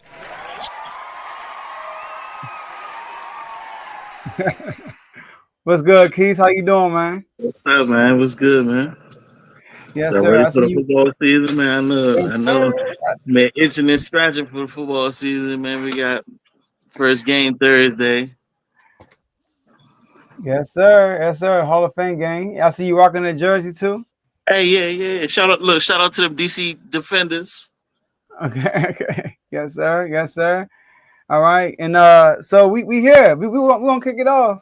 We're gonna talk about y'all all season. All right. Y'all did some things this off season. So, you know, the drive too. Y'all were very busy in the draft. So let's talk about that. I want you to talk about your off season, the drive, your agent signings, anything you want to talk about, and give it an off season grade.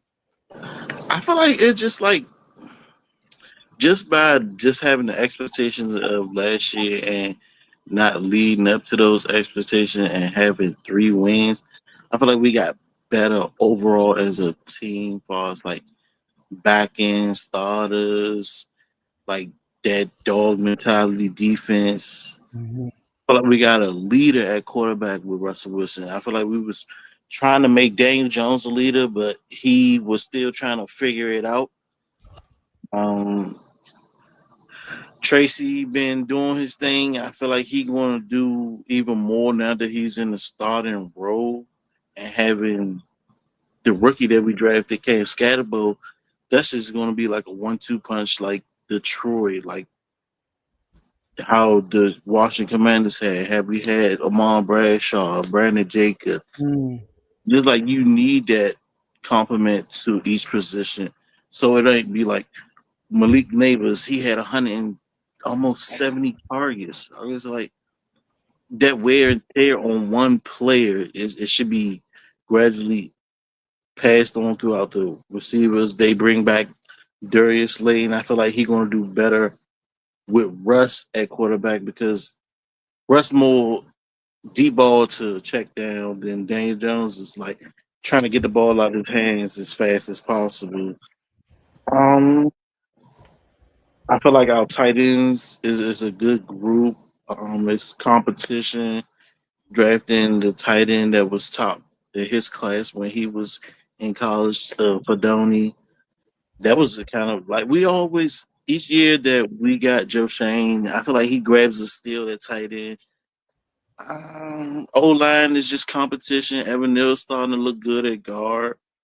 This competition is not just a starting role for him. He has to fight for. First round picks, they get all the opportunities in the world. Mm-hmm. Defense is going to look scary. We're going to like how we're going to stop the run is what's going to complement the pass rush and allow those dogs to eat. Man, I got some dogs. You know And lie. Javon Holland, Paulson Debo additions, that's going to really help with Deontay Banks and his after the slum of the second year. That's really going to help him. Tyler Newman was first team rookie all mentions. So that's really going to help him with Javon Holland. The back end, Drew Phillips in the slot was real good. He was like top 10 all cornerbacks, not even rookies. You know what I'm saying? Like I say, the sky's the limit with the team. It's just health and just execution. Um, I can't really say nothing bad about the offseason. I can say as long as everybody, you know what I'm saying, taking it one day at a time, just trying to accomplish a goal, man. Just like 3 wins, just not enough. Yeah. So, what would be your grade if you had to grade the whole offseason? What would it be? I would say A+ because you know what I'm saying. We had 4 quarterbacks in the game last year. Now you have Russ in the game. You got Jameis there. You got the rookie Jackson Dart. You still got Tommy DeVito, who still knows the playbook. So that helps those other quarterbacks that's newly accustomed to the offense, helping them get accustomed to it faster. Everybody's learning at the same pace, but Russ is the starter. Mm-hmm. It's Yeah. just a matter of time when Jackson Doc gonna get it together. And if you know what I'm saying, if things don't fall right for Russ, then it's just like, coach, what are you gonna do with the rookies? You gonna start them? Is you just gonna like put Jameis in there? Are you just gonna keep him out there for the entire year? It's just like it's like the sky's the limit, like literally. Mhm. Yeah, and adding a dual Carter to that D line. Woof. But we ain't even gonna talk about that until week 1 against some Commanders. You know what I'm saying? Let's get it, We can man. we So can A plus. talk all day. You know what I'm saying? We've seen the tape. Like he's a dog, but Yeah, I need to see it every game. I need consistency. That's what I need I feel you. I from like that the mindset. gym. Like I just need consistency. You can be the best player in the world and still not have nothing. You know what I'm saying? Philip Rivers Mm-hmm. is a first round Hall of Fame, but where the rings at? Zero. You No, know what no I'm saying? rings, no MVPs. Yeah, you're right. You're right. All right, so let's get into your QBs. You mentioned it. So y'all had Daniel Jones last year, and it wasn't an It experiment y'all wasn't. expected it to be. All right, but y'all went and got, y'all drafted Jackson Dart, and then y'all went and got Russell Wilson. Well, y'all went and got Russell Wilson and Jameis Winston first, and then y'all drafted Jackson Dart to add to your quarterback room. So that Jackson Dart is clearly the quarterback for the future. But right Clearly. now, like you said, Russell Wilson is a starter, and Jameis Winston a good locker room dude. So let's talk about your quarterback situation, and if you got some predictions for Russell Wilson this year, let us know. I would say I feel like Russ is going to do better than we tried to do in like 22 when we made the playoffs, but we were barely beating teams. You know what I'm saying? Mm, It's like I feel like he's gonna be more of a commander of the offense instead of like worrying about just trying to dink and dunk. Like he trying to give the wide receiver the opportunity to make a play. Like Hyde, he just put on like 20 pounds of muscle. He don't even look like the rookie anymore. Like he looking like he gonna take Slay job. Like it's a competition now.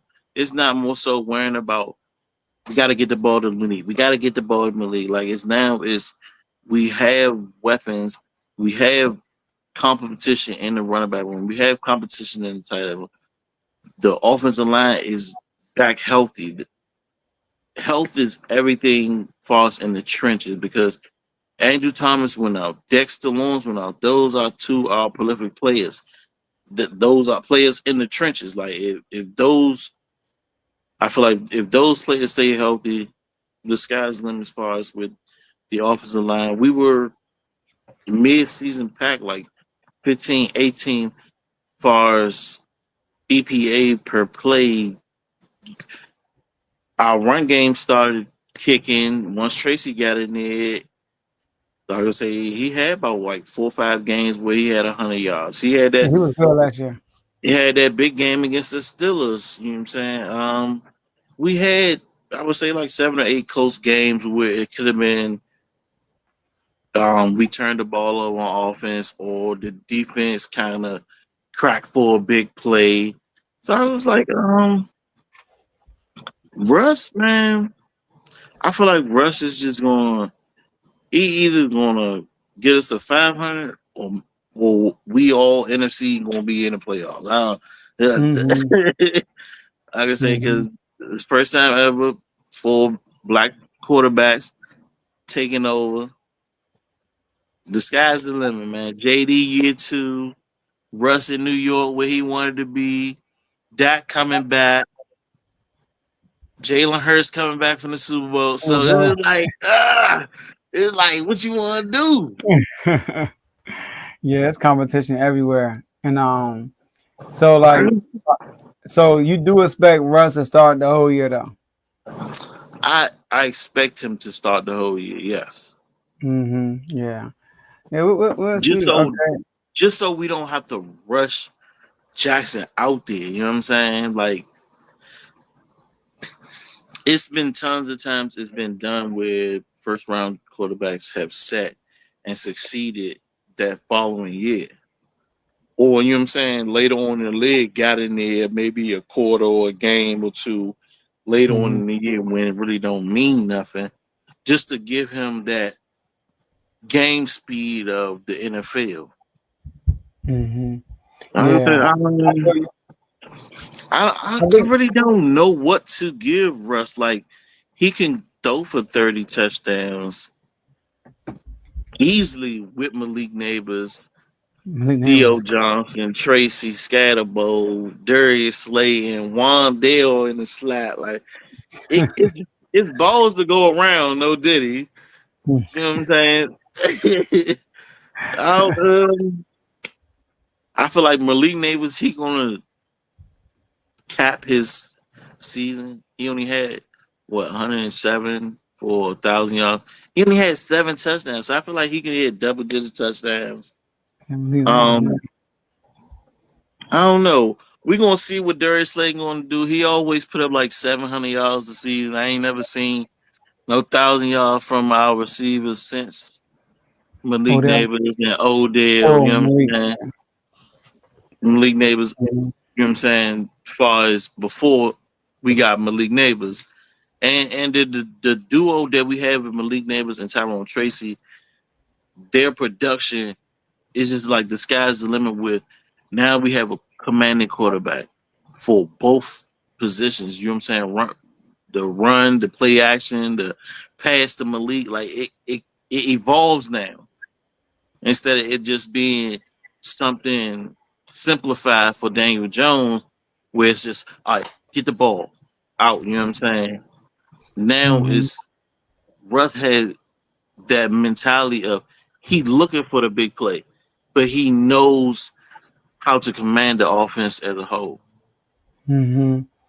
I do want to. I see Tomo in the comment section. He said Giants definitely retooled this year. Should have got Sanders. Should have gotten Sanders. But y'all definitely looking good. I'm gonna ask you that. Do you think I should have got drafted Shador Sanders? Nah, a little bit. You got Abdul Carter sitting right there in your face. That's like But it's no, like, but y'all traded up to get Jackson Dart. He's saying but like instead of trading up to get Dart. we didn't trade the house, we didn't trade the car, we didn't trade the side Joe. We gave them a little boop boop. You know what I'm saying? We gave them some cheese and just sent them on they you know what I'm saying? We didn't get fleeced, you know what I'm saying? So I feel like that's why I feel like it's a A+ overall because we got for now and for the future Mm-hmm. with without sacrificing future assets. So Yeah. I feel like Joe Shea and Brian Dable they've been working in cohesion, but it's been friction because of coaches and players not execution and injuries. So it's like they still connected, but it's just like everybody else has to stay aligned. Mhm. Yeah, I feel that. Okay, cool. So let's go into the fun part, the schedule. Let's go into the schedule. All right, we're gonna go through each game like y'all did last year. I got the graphic up for the schedule, so people can see what's going on. All right. So you already know week one. I'll Week wait for you to one say that. at 1 o'clock. What do you say? No, supposed to put that shit on, man. Where that commander stuff at, man? Oh. You looking clean today, man. Yeah, this ain't about us today. You know, I ain't gonna throw no commander stuff at you. I'm gonna let you live today. You know, but y'all coming to Landover, soon to be RK, but Soon y'all to be coming to DC. Landover. You know what I'm saying? I'm waiting. I'll be there. Yeah, I yeah, ride past there. You know what I'm saying? Every day, so I'm waiting. let's get it. 1 o'clock, first game in the season, Hey, September look, 7th. look, family already got season tickets, so you know I'm gonna be there, Are you man. ready? Who you got winning week one? We might get y'all, man. I don't know, man. Might get It's a y'all, week, man. it's a week one game. Just because y'all not at full speed. You know what I'm saying? And that defense ready to hunt, dog. They ready to prove that they not a 3-win team. You know what I'm saying? As a whole, like last season, really not assumption of what this team is or what they could be. Last year we was trying to put all our cards in one person's hands and he ran out the door. So, you know what I'm saying? So So it's a standard. Some people you either crumble or you fold to, or some people, you know what I'm saying, you rise and become greats. Like one of them Eli's, you know what I'm saying? That Michael Strahan, he on TV. He done been to the moon, you know what I'm saying? Stuff like when you go to New York, bro, it's just like the sky's the limit, bro. Especially with the media, how it is like taking over. Like yeah, New York when it comes to media, they're number one place. One place. So you got y'all winning week 1? hey, if our kicker playing, yeah. If I yeah. Now you get it. all right, so so all right, and then week 2, y'all. Let me say this first. The Giants, according to last year, the Giants had the toughest schedule in the NFL. The toughest. All right. Hey, you So guys, everybody got to strap him up, man. you're right though. You're right. So week 2, they leave DC and they fly to Dallas and play back-to-back division games to start the season. Who's winning that game? Hey, man, 2-0 looking good right now, man. Cause hey, you got to set up for, you know what I'm saying, the Chiefs. They coming. They coming. All right, let's get it. So y'all home, y'all first home game in the season. Y'all play the Chiefs Sunday night football. Hey, but be on some real though. We almost got them the year when we had Dave Jones play against them and we lost by like a touchdown or something like that. Like on technicality, it should have been a flag, but a loss is a loss. Mm-hmm. But it might come down. It might be a close game. You never know because Chiefs, they offensive line got revamped. We don't know who going to be the dogs. All we know is they got the center Creed Humphrey, but he got a problem in Dexter Long. So we're gonna see how that's gonna play out. You know what I'm saying? Yeah. But I really don't know, man. It could be an L.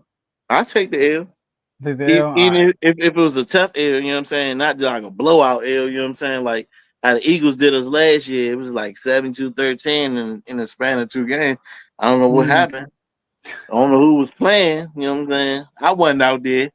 But you know All what I'm right. saying? That's neither here nor there. All right. So you got that as an L, and then after that, y'all still at home, 1 o'clock game, and y'all playing LA Chargers. Justin Herbert, John Harbaugh. Who wins that game?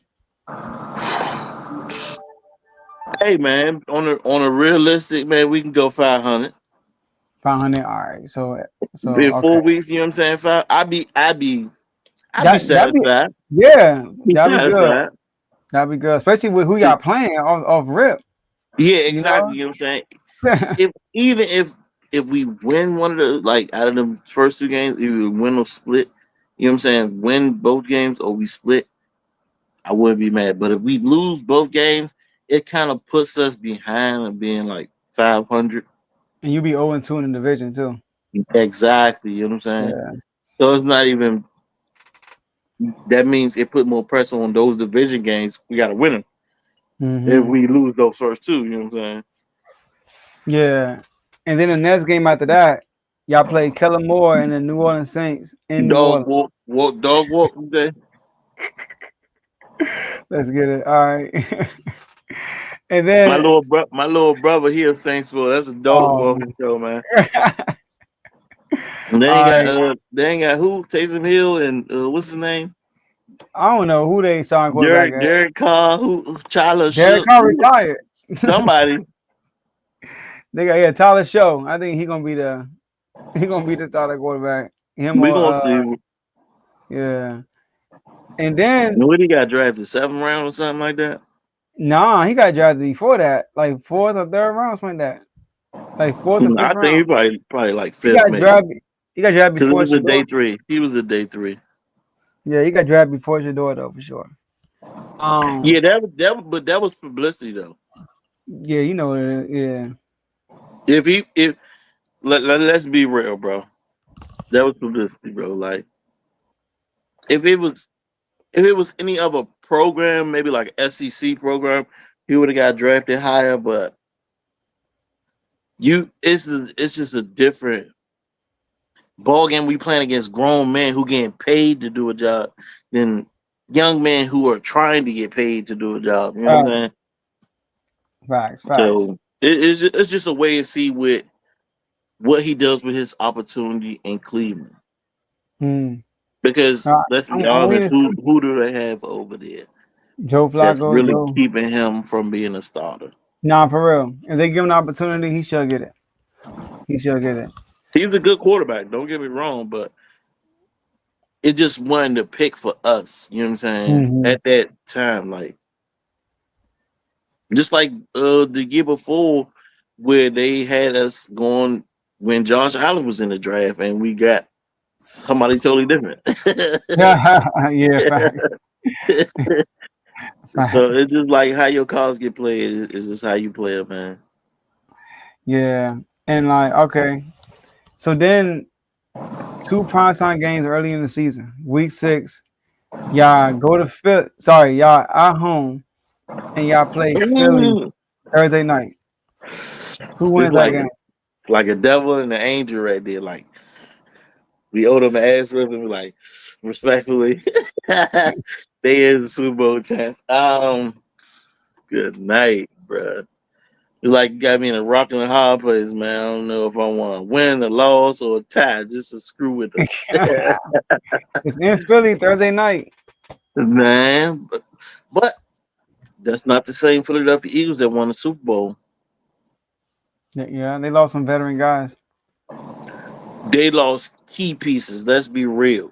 Yeah. Because they playing it like them players weren't no factors on the field. CJ was definitely. Josh Sweat, Mike Williams, Todd Garner, Slay. That's 4 starters right there out of 11. That's almost half your defense that you just have to. Starters too. Exactly. So let's we gonna see, man. If by week 4 that defense get to doing what it's supposed to be doing, and they let Russ cook, I don't know what to tell you, man. We might win, man. But the season not here yet. They ain't played the game yet. They ain't show me nothing yet. They just gotten past, man. You know what I'm saying? Facts. They literally just got past, yeah, like a couple days ago, yeah. I don't know, bro. I hold my team to high expectations every year, but I'm not like the Cowboys. We're like, we're going to the Super Bowl.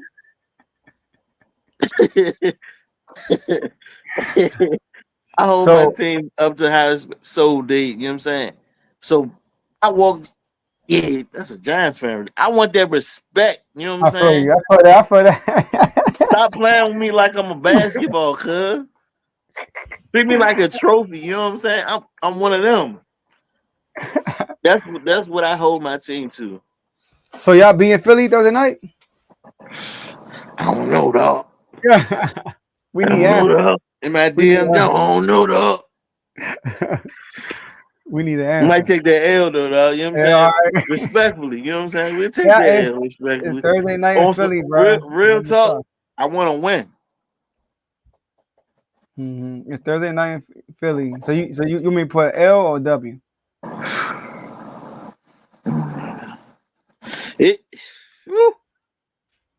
Where we at? We at 2. Right now you're 3 and 2.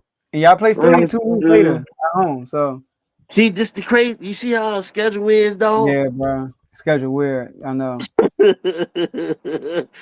weeks later, you gotta play them again.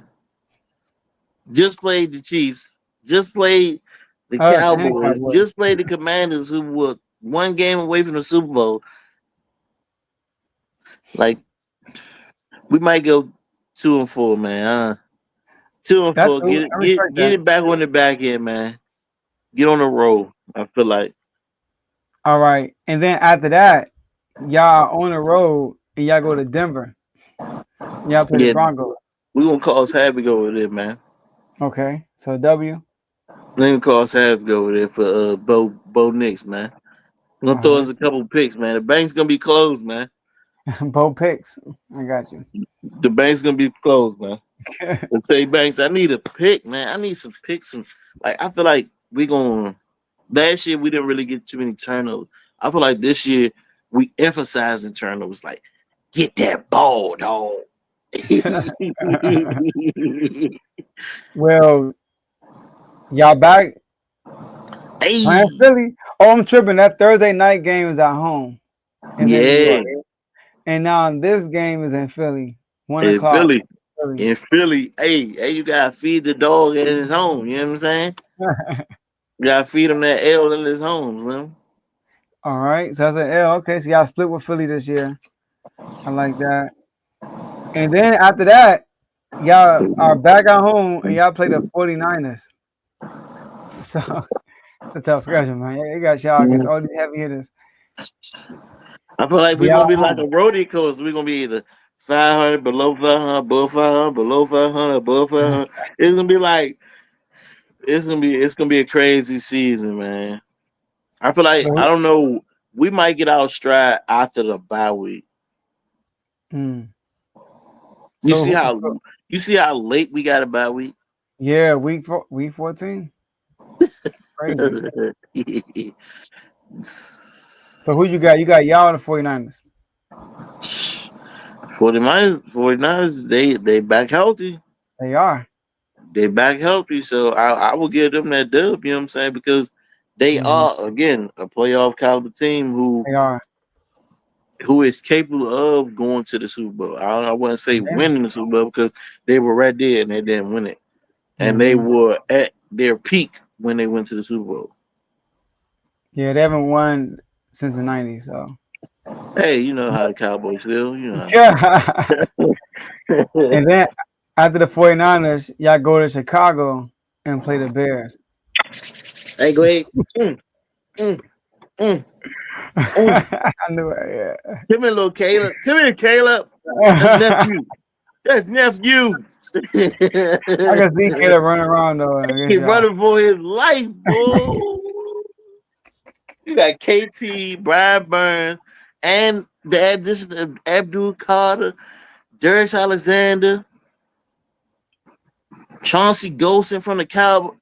Like, as I said, we got starters, back ends, dogs. Your D line The vicious. sky's the limit, man. It's all on the health and execution, man. Like offense, Facts. defense, special team, the team as a whole, as a totality, man, they got to turn up Yeah, your D line vicious.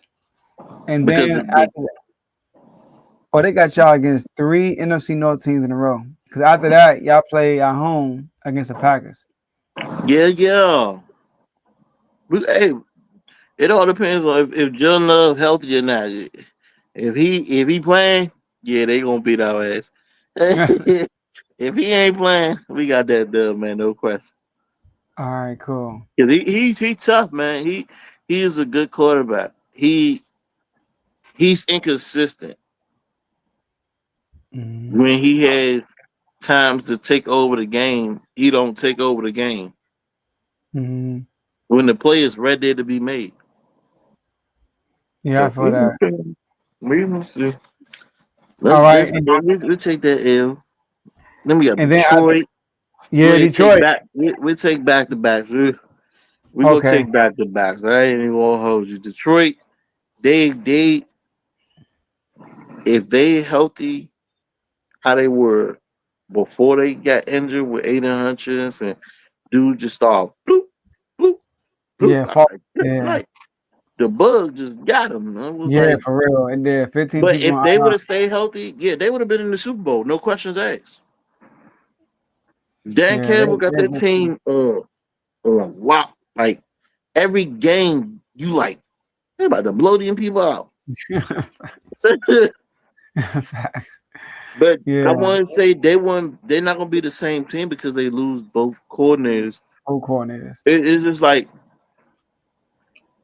it's gonna be a new learning phase, but it's all up to health with Detroit though. Mm-hmm. Yeah, they gotta stay healthy, man, and they gotta stay healthy. So next week, y'all play another primetime game Monday You know, night against the Patriots. you know what we do to them people, man. Drake Come on, May. man. You know, look, you know what we do to them people, man. We see food when we see the Patriots, man. My best friend a Patriots fan, man. Oh, for real? Yeah. See, I live in Rhode Island, so it's all Patriots fans over here. Oh, good All lord. Patriots fans, yeah. Have So fun. we we got your bye week, and right now y'all are seven and Ice up, six. son. 7 and 6 at the bye week. Hey, 7-6 sound good to Yeah, me. that sounds reasonable though. It really does. So, That sound good to me. and then I fresh can, out the I can bye sleep. week, I can sleep at night. and fresh out the bye week, y'all got the Commanders. Y'all won the first matchup. So who We wins owe this y'all, matchup? bruh. We owe y'all. We owe y'all. All right, so sweet. All right, It's sweet. I get back to program, man. You know the game, man. get back to program. All right, and then after that, y'all got Kevin O'Connell, JJ McCarthy, Jettas, and the Vikings at home. Ooh-wee. Hey, we owe them ass whooping, don't we? I mean, what 2-1? We beat them twice and, Got and beat in the lost. playoffs too. Yeah, that's it's still loose blood over there, man. We gotta reacquaint that. You know what I'm saying? All Got to right, patch that wound up so W, okay, because we and got then they wanted us to draft him last year when he was in. You know what I'm saying? So we gotta prove them wrong with that defense. all right, and then after that, y'all are back on the road, and y'all go to Vegas, and y'all play the Pete Carroll and the Raiders and Geno Smith So where we at? and We at Aston nine Genty. and what 9-6, 9 and 6 right now, y'all. 9-6, and we won and we went to the playoffs at 9-7 with Daniel Jones at 22. I want 10 wins this year, bro. Like, good night. I don't know how it's gonna come. It's gonna come somehow, some way in my dreams at night someday. They gotta show up though, man. So They gotta W. they gotta they gotta show up, man. All right, so we doing Against W. the that's 10 wins, right? Yeah, that's 10. Cause last year y'all got the Cowboys. We go ahead and let them win, man. We Okay. we go ahead and let them win. We might put belt the ass though. We might. I don't know. Depending. That's what I said. We don't know how. The season will be up and down. We're gonna be 500, below 500, above. We don't know what is gonna happen, man. We just gotta wait and see, dog. Like a movie, dog. When premiere, Bad Boys 2, we gotta wait and see. All right. So I got y'all 10-7, 4-2 in the division. Y'all gonna be in the play. That'd be dope if everybody like you said make Hey, the that'll playoffs. be dope. Hey, can a man dream? Can a man dream? All right. And But now but again, Vegas got us at like 6, 7 wins. they got y'all. I had it. Yeah, they got y'all at. I wrote it down. I think they got y'all at 7.5. Well, that's the Colts. Oh, Hold on. oh, they bumped it up because it was at like 6, 6.5 at like the start of last season. At the Yeah, it's end of last now they got y'all at 5.5. Hold on. They got y'all season. at. I got it right here. They got y'all at +2 with Russell Wilson because 3 five and a wins half. last year. Yeah, +2. Yeah, from last year. See, that's Dang. what I said. We the underdogs every game except for against the Saints, the Patriots, and the Bears. Yeah. All right. In our last segment, This is fun too. Bold prediction. So what are some of your bold predictions? 2 players with double-digit sacks. Okay. I mean, that's definitely doable. All right, 2 players. Like when before Dex went out, bro, he was on a historical season.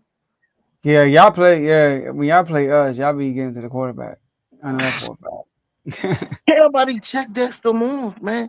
He's the problem is Kayvon causes double teams, which creates openings for other players. He got hurt last year. Brian Burns is a problem in itself with his speed. Now you got Abdul with the finesse. Pick a Yeah, hole, Abdul. yeah. Last year y'all had Lawrence had 9 and Burns had 8.5. So it's And both of them got hurt. and y'all both of them y'all. Well, Lawrence played 12 games, and then KT KT he had had five five and and a a half. half. KT had 5 half sacks.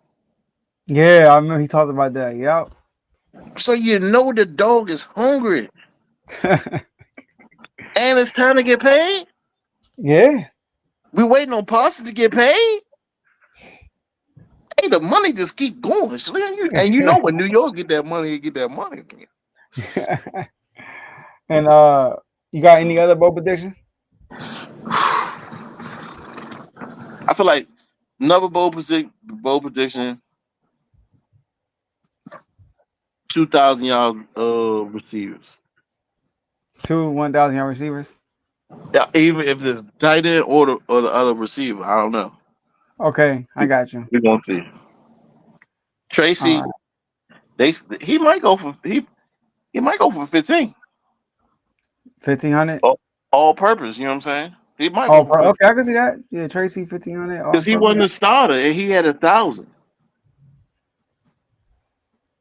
That was 5 Yeah. games he didn't play. Now he got 6 games he can extra. Like, get that man. All right, let's get it. So we got your all season grade, which was an A+, right? We got your QB expectations. We got your record, which is 10-7, 4-2 in the division, and we got your bowl predictions. All Hey, right, so 10-7. Was that 10-7, 7-9 realistic? We'll see. 10-7, 7-9 realistically. 7-9 is the floor. Yeah, 7-9. Yeah, 7-9 is the floor. Got you. It's a floor. But the ceiling, I don't know, bro. No ceiling. No ceiling. What do you say? No cap. No cap. All right. So, like, before we get out of here and everybody's watching, we apologize. I know we went way overboard for a time, but it was necessary. So, Hell of a show, man. Hell of a show. Keep doing yes, your sir. thing, man. Keep doing your thing, man. Yeah, appreciate Hey, you, man, man. anytime you need me, let me know. Oh yeah, we're gonna hit you up. We're gonna hit you up for sure. Hit you up for sure. And then be ready for that NFC East panel for sure. You know I'm ready. You Yes, know I'm sir. ready for I you already know. DC boys and cowgirls and pigeons. Get there. I already know you're gonna be ready. So yeah, so appreciate you. Keys, man, and I'll see you when I see you. See you in the chats. Stay safe out here. Bless up, man. Yes, sir. There y'all go. That we went overboard. He said, oh look. Tell buddy he owe me a fight song. All right. Hopefully he see this. All right, hopefully he see this. Hey, that's my boy AJ, man. He probably like wrap it up. We got Unfazed next, man. We got Unfazed. So I'm gonna wrap it up, but y'all know what we do before we wrap it up. We give a shout out to all of our superstar. Let's see. Shout out to all of our superstar members. Let me pull it up for y'all so y'all can see. Not see, but so y'all can hear. All right, so these are all of our superstar members. Make sure y'all click the link in the description to become a member. All right, so the list is getting short, y'all. We got myself, Dave, Tomo, Vaughn, Taniqua, Giovanni, Chris, Coach Coombs, Decorius, and Teddy. All right, so hey, upgrade that membership to Superstar so you get that shout out. And if you're not a member, become a member. Click the link in the description and become a member. But listen, y'all, I will have last words, but I gave y'all many words today. So that's all I have. That's all I have for y'all today. And I'll see y'all in the next episode. Peace out.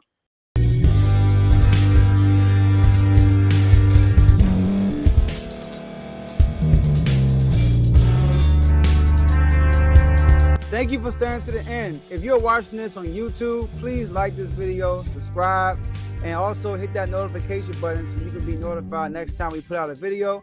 If you're listening on any podcast platform, subscribe and hit that notification button, y'all, so you can be notified we put out another podcast audio. And last but not least, hit that share button. No matter what you're listening to or watching it, hit that share button and send it to somebody that you know that would love to watch this episode you just listened to. So once again, thank you for staying to the end, and we'll see y'all in the next episode.